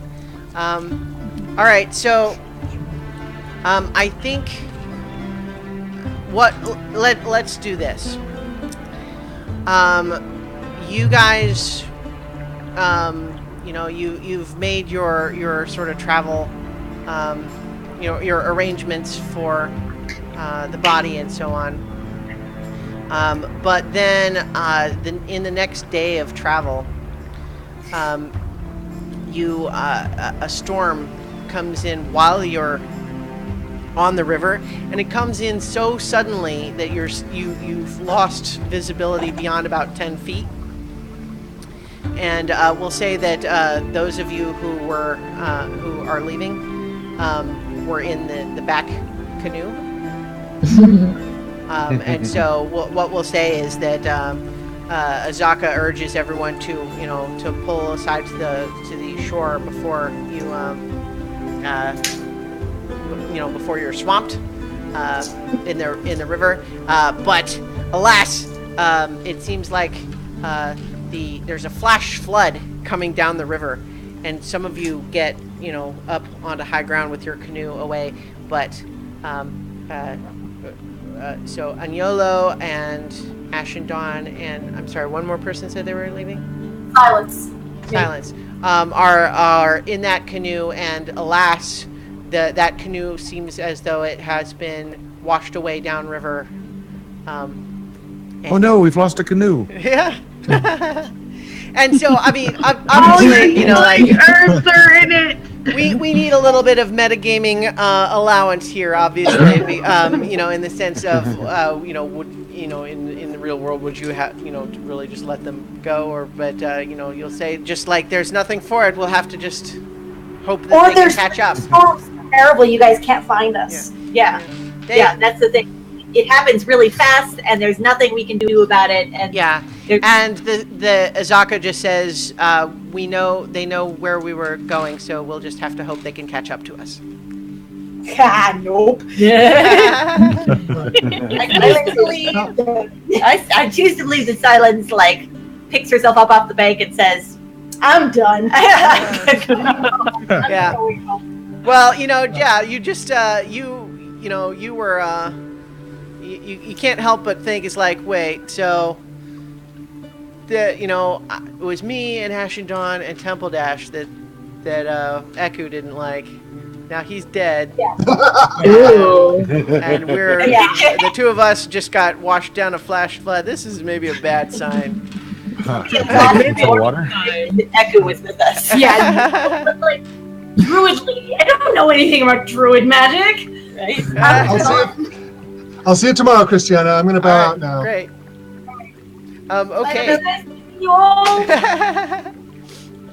So, and we will see how I return tomorrow night. Yeah. Oh, no. We'll see. Yes. So, let's see. So, are you signing off now, Kate? Yeah, probably. I should get headed back. Okay. Well, it was great to have you. Yeah. All right. Be here. I had a lot of fun. Yes. Well, thanks. It's a great cause, and it's a lot of fun, and we'll safe travels. Share the link again on Facebook because we're doing this tomorrow too, although you're not participating. Yeah. Unfortunately, I do not have time. Yeah. To continue tomorrow. All right. You have a good rest of your day. I see you. See you Tuesday. Absolutely this time. Okay. All right. So, a little bit early, but let's just go ahead and have you guys go ahead and do your level 3 leveling up right now. Oh. Take a little bit of a break here. Ring. I have a character note for people while we're doing this. Every night, every time it has been dark, Loquacia has a light. In moments of darkness, I think people who have dark vision, you can tell that they have dark vision, right? Because their eyes sort of reflect light or something. Doesn't that happen, or is that infravision that I'm thinking of, and their eyes are red? That was infravision. Yeah, I mean, we can just say that your eyes kind of glow in light, if that's what you're saying. Yeah, sure. Loquacia, you can tell that she can see in the dark, but she insists on having a light. She doesn't necessarily need it out in the open. If somebody yells at her about having a light out and drawing attention, she will hide in her bedroll, but she will have the light in her bedroll. Well, and so I think the first night that you did that, Azaka probably would have gently kind of taken you aside and say, when we are in the depths of the jungle, light at night can sometimes attract the undead. Just so you are aware. Oh, that's great. That's just fantastic. Fear of darkness and fear of undead, her two greatest fears. Choose. You must choose. Darkness or undead. All right. So I would say go ahead and do your level 3 level up, and we're going to be bringing on Jennifer and James Meltzer in a little bit here, assuming that they're hopefully almost ready. Let's see. So Christiana, level 3 for my barbarian means that I get to pick her primal path. So she's now Burberry, the bear totem barbarian. Burberry the Bear Awesome. Barbarian. Mm-hmm. All right, that's her. great. Barbarian. Let's see. The Yeah, this is a definite change for me. need.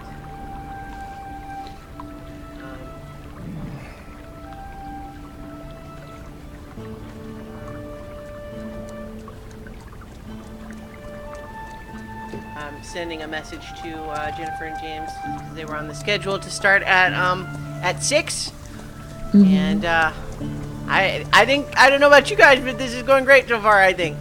Working really well, especially with how many people we've got. This is great. Well, I was especially worried just because combat can be really slow with lots of people, and it is kind of slow, but you know we're doing okay. I think it's moving along nicely. Yeah.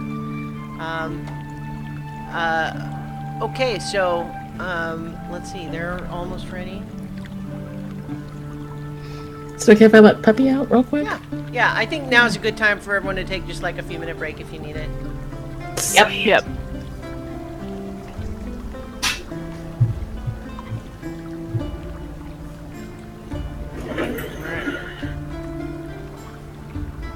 Okay.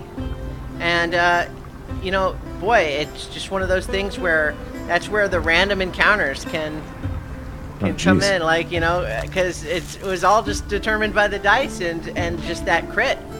You know, the crit did it. It's just Yeah. yeah. I will say these were Jakula. Azaka tells you that those snakes were Jakulis, and their favorite trick is to hide in a tree and look like a vine until the last minute when they spring out, just exactly as you saw. And they're very difficult to tell from vines until you're right up on them. And unfortunately, Temple Dash was just unlucky. And but also, you know, it's kind of like, but the jungle is dangerous. She absolutely, though, has you save the 5 snakes you killed because it's good meat. Yeah. So she does all the butchering as soon as you guys are kind of at a camp, and so you guys you got a bunch of snake meat.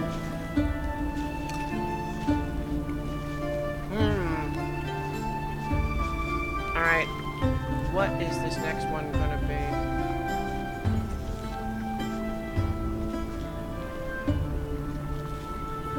All right, that's not bad. So yeah, you guys are making your way. I'm gonna take another quick bathroom break and make a little bit more food to keep us going. Food is good. Yeah, and so let's. You know, everyone's a little quiet right now. I'm a little wary of trying to have the, you know, the stream be dead. I'm glad to see that we're. Yeah, we still got some people in the chat. Several, I think, of our players were in there too. So, but Paulette's in there. Beautiful, you're all doing awesome. Thank you. It's fun, and I appreciate you spamming the link in there, Paulette. I appreciate that quite a bit. And I think you know what we'll do before we kind of get started in earnest again is we'll do another stream recycle, meaning we'll stop it briefly and then start it again, just so the video on demand resulting from it will be in chunks rather than one huge unwieldy thing. Cool. I think I'm gonna go grab a little bit to eat. I will be right back. Okay. Okey-dokey. Right. I can maybe hold down the fort here. Okay. You need to go get me food, right? Yeah. I don't have. It's not like a rush or anything right now, and I'm also just trying to kind of monitor for when. Let me go ahead and try to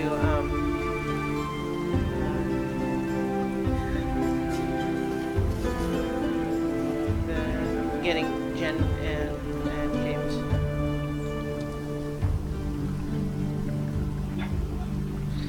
Right. Get the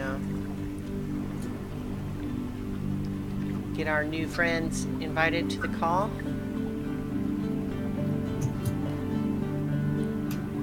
Okay. I have a question. Yeah? How do I set up the deflect missile? You just have to know it. You don't have you don't set it up. You just But if I can reduce it to 0, I can throw it back. Right. So it will be like an improvised weapon if you do that. Oops, I'm messing up the stream thing.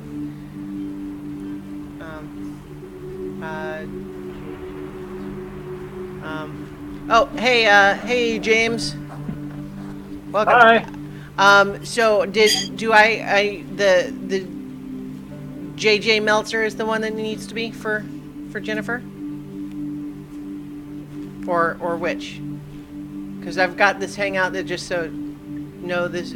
Okay, I was trying to get her invited, but I was making sure that I had the right email to invite her to the hangout with. Are you there? Are you frozen? Yeah, looks like maybe frozen. Yeah.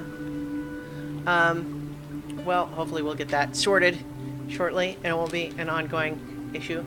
I'm really pleased with how this line on the map has turned out. It was kind of a last-minute addition, the idea of being able to track your progress on the map. But I feel like it looks good. Okay, so yeah, James definitely frozen there. But we'll get this sorted out, and yeah.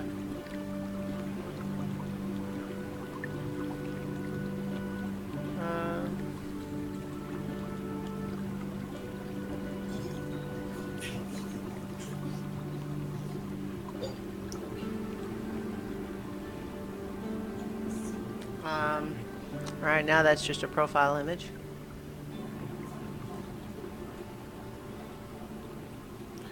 Trying to confirm the email for Jennifer's invite.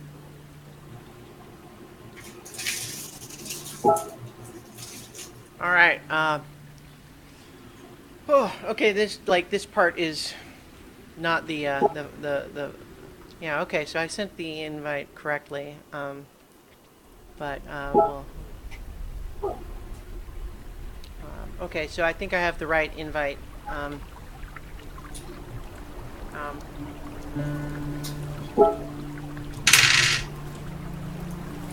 okay, so I have to get up and get away, now, I'll be back, and hopefully they'll both join in a moment, and we'll be all set. Okie dokie.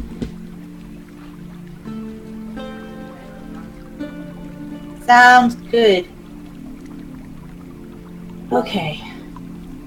Oops.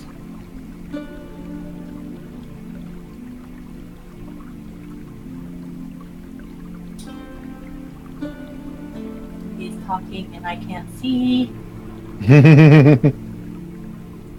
I actually really hate Google Hangouts. Yeah. Yep. It is super kludgy to me. I just want to look at the chat. I don't need to talk in the chat. Why do you do that? I tried to put something in the chat earlier and it was like, now you are exited from the chat. What do I have to do here? How do I look at the chat?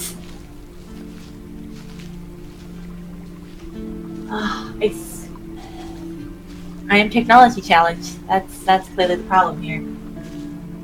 I think I usually do it from inside Gmail. Oh. Where all your folders and stuff are at the bottom, there's a little Hangouts thingy.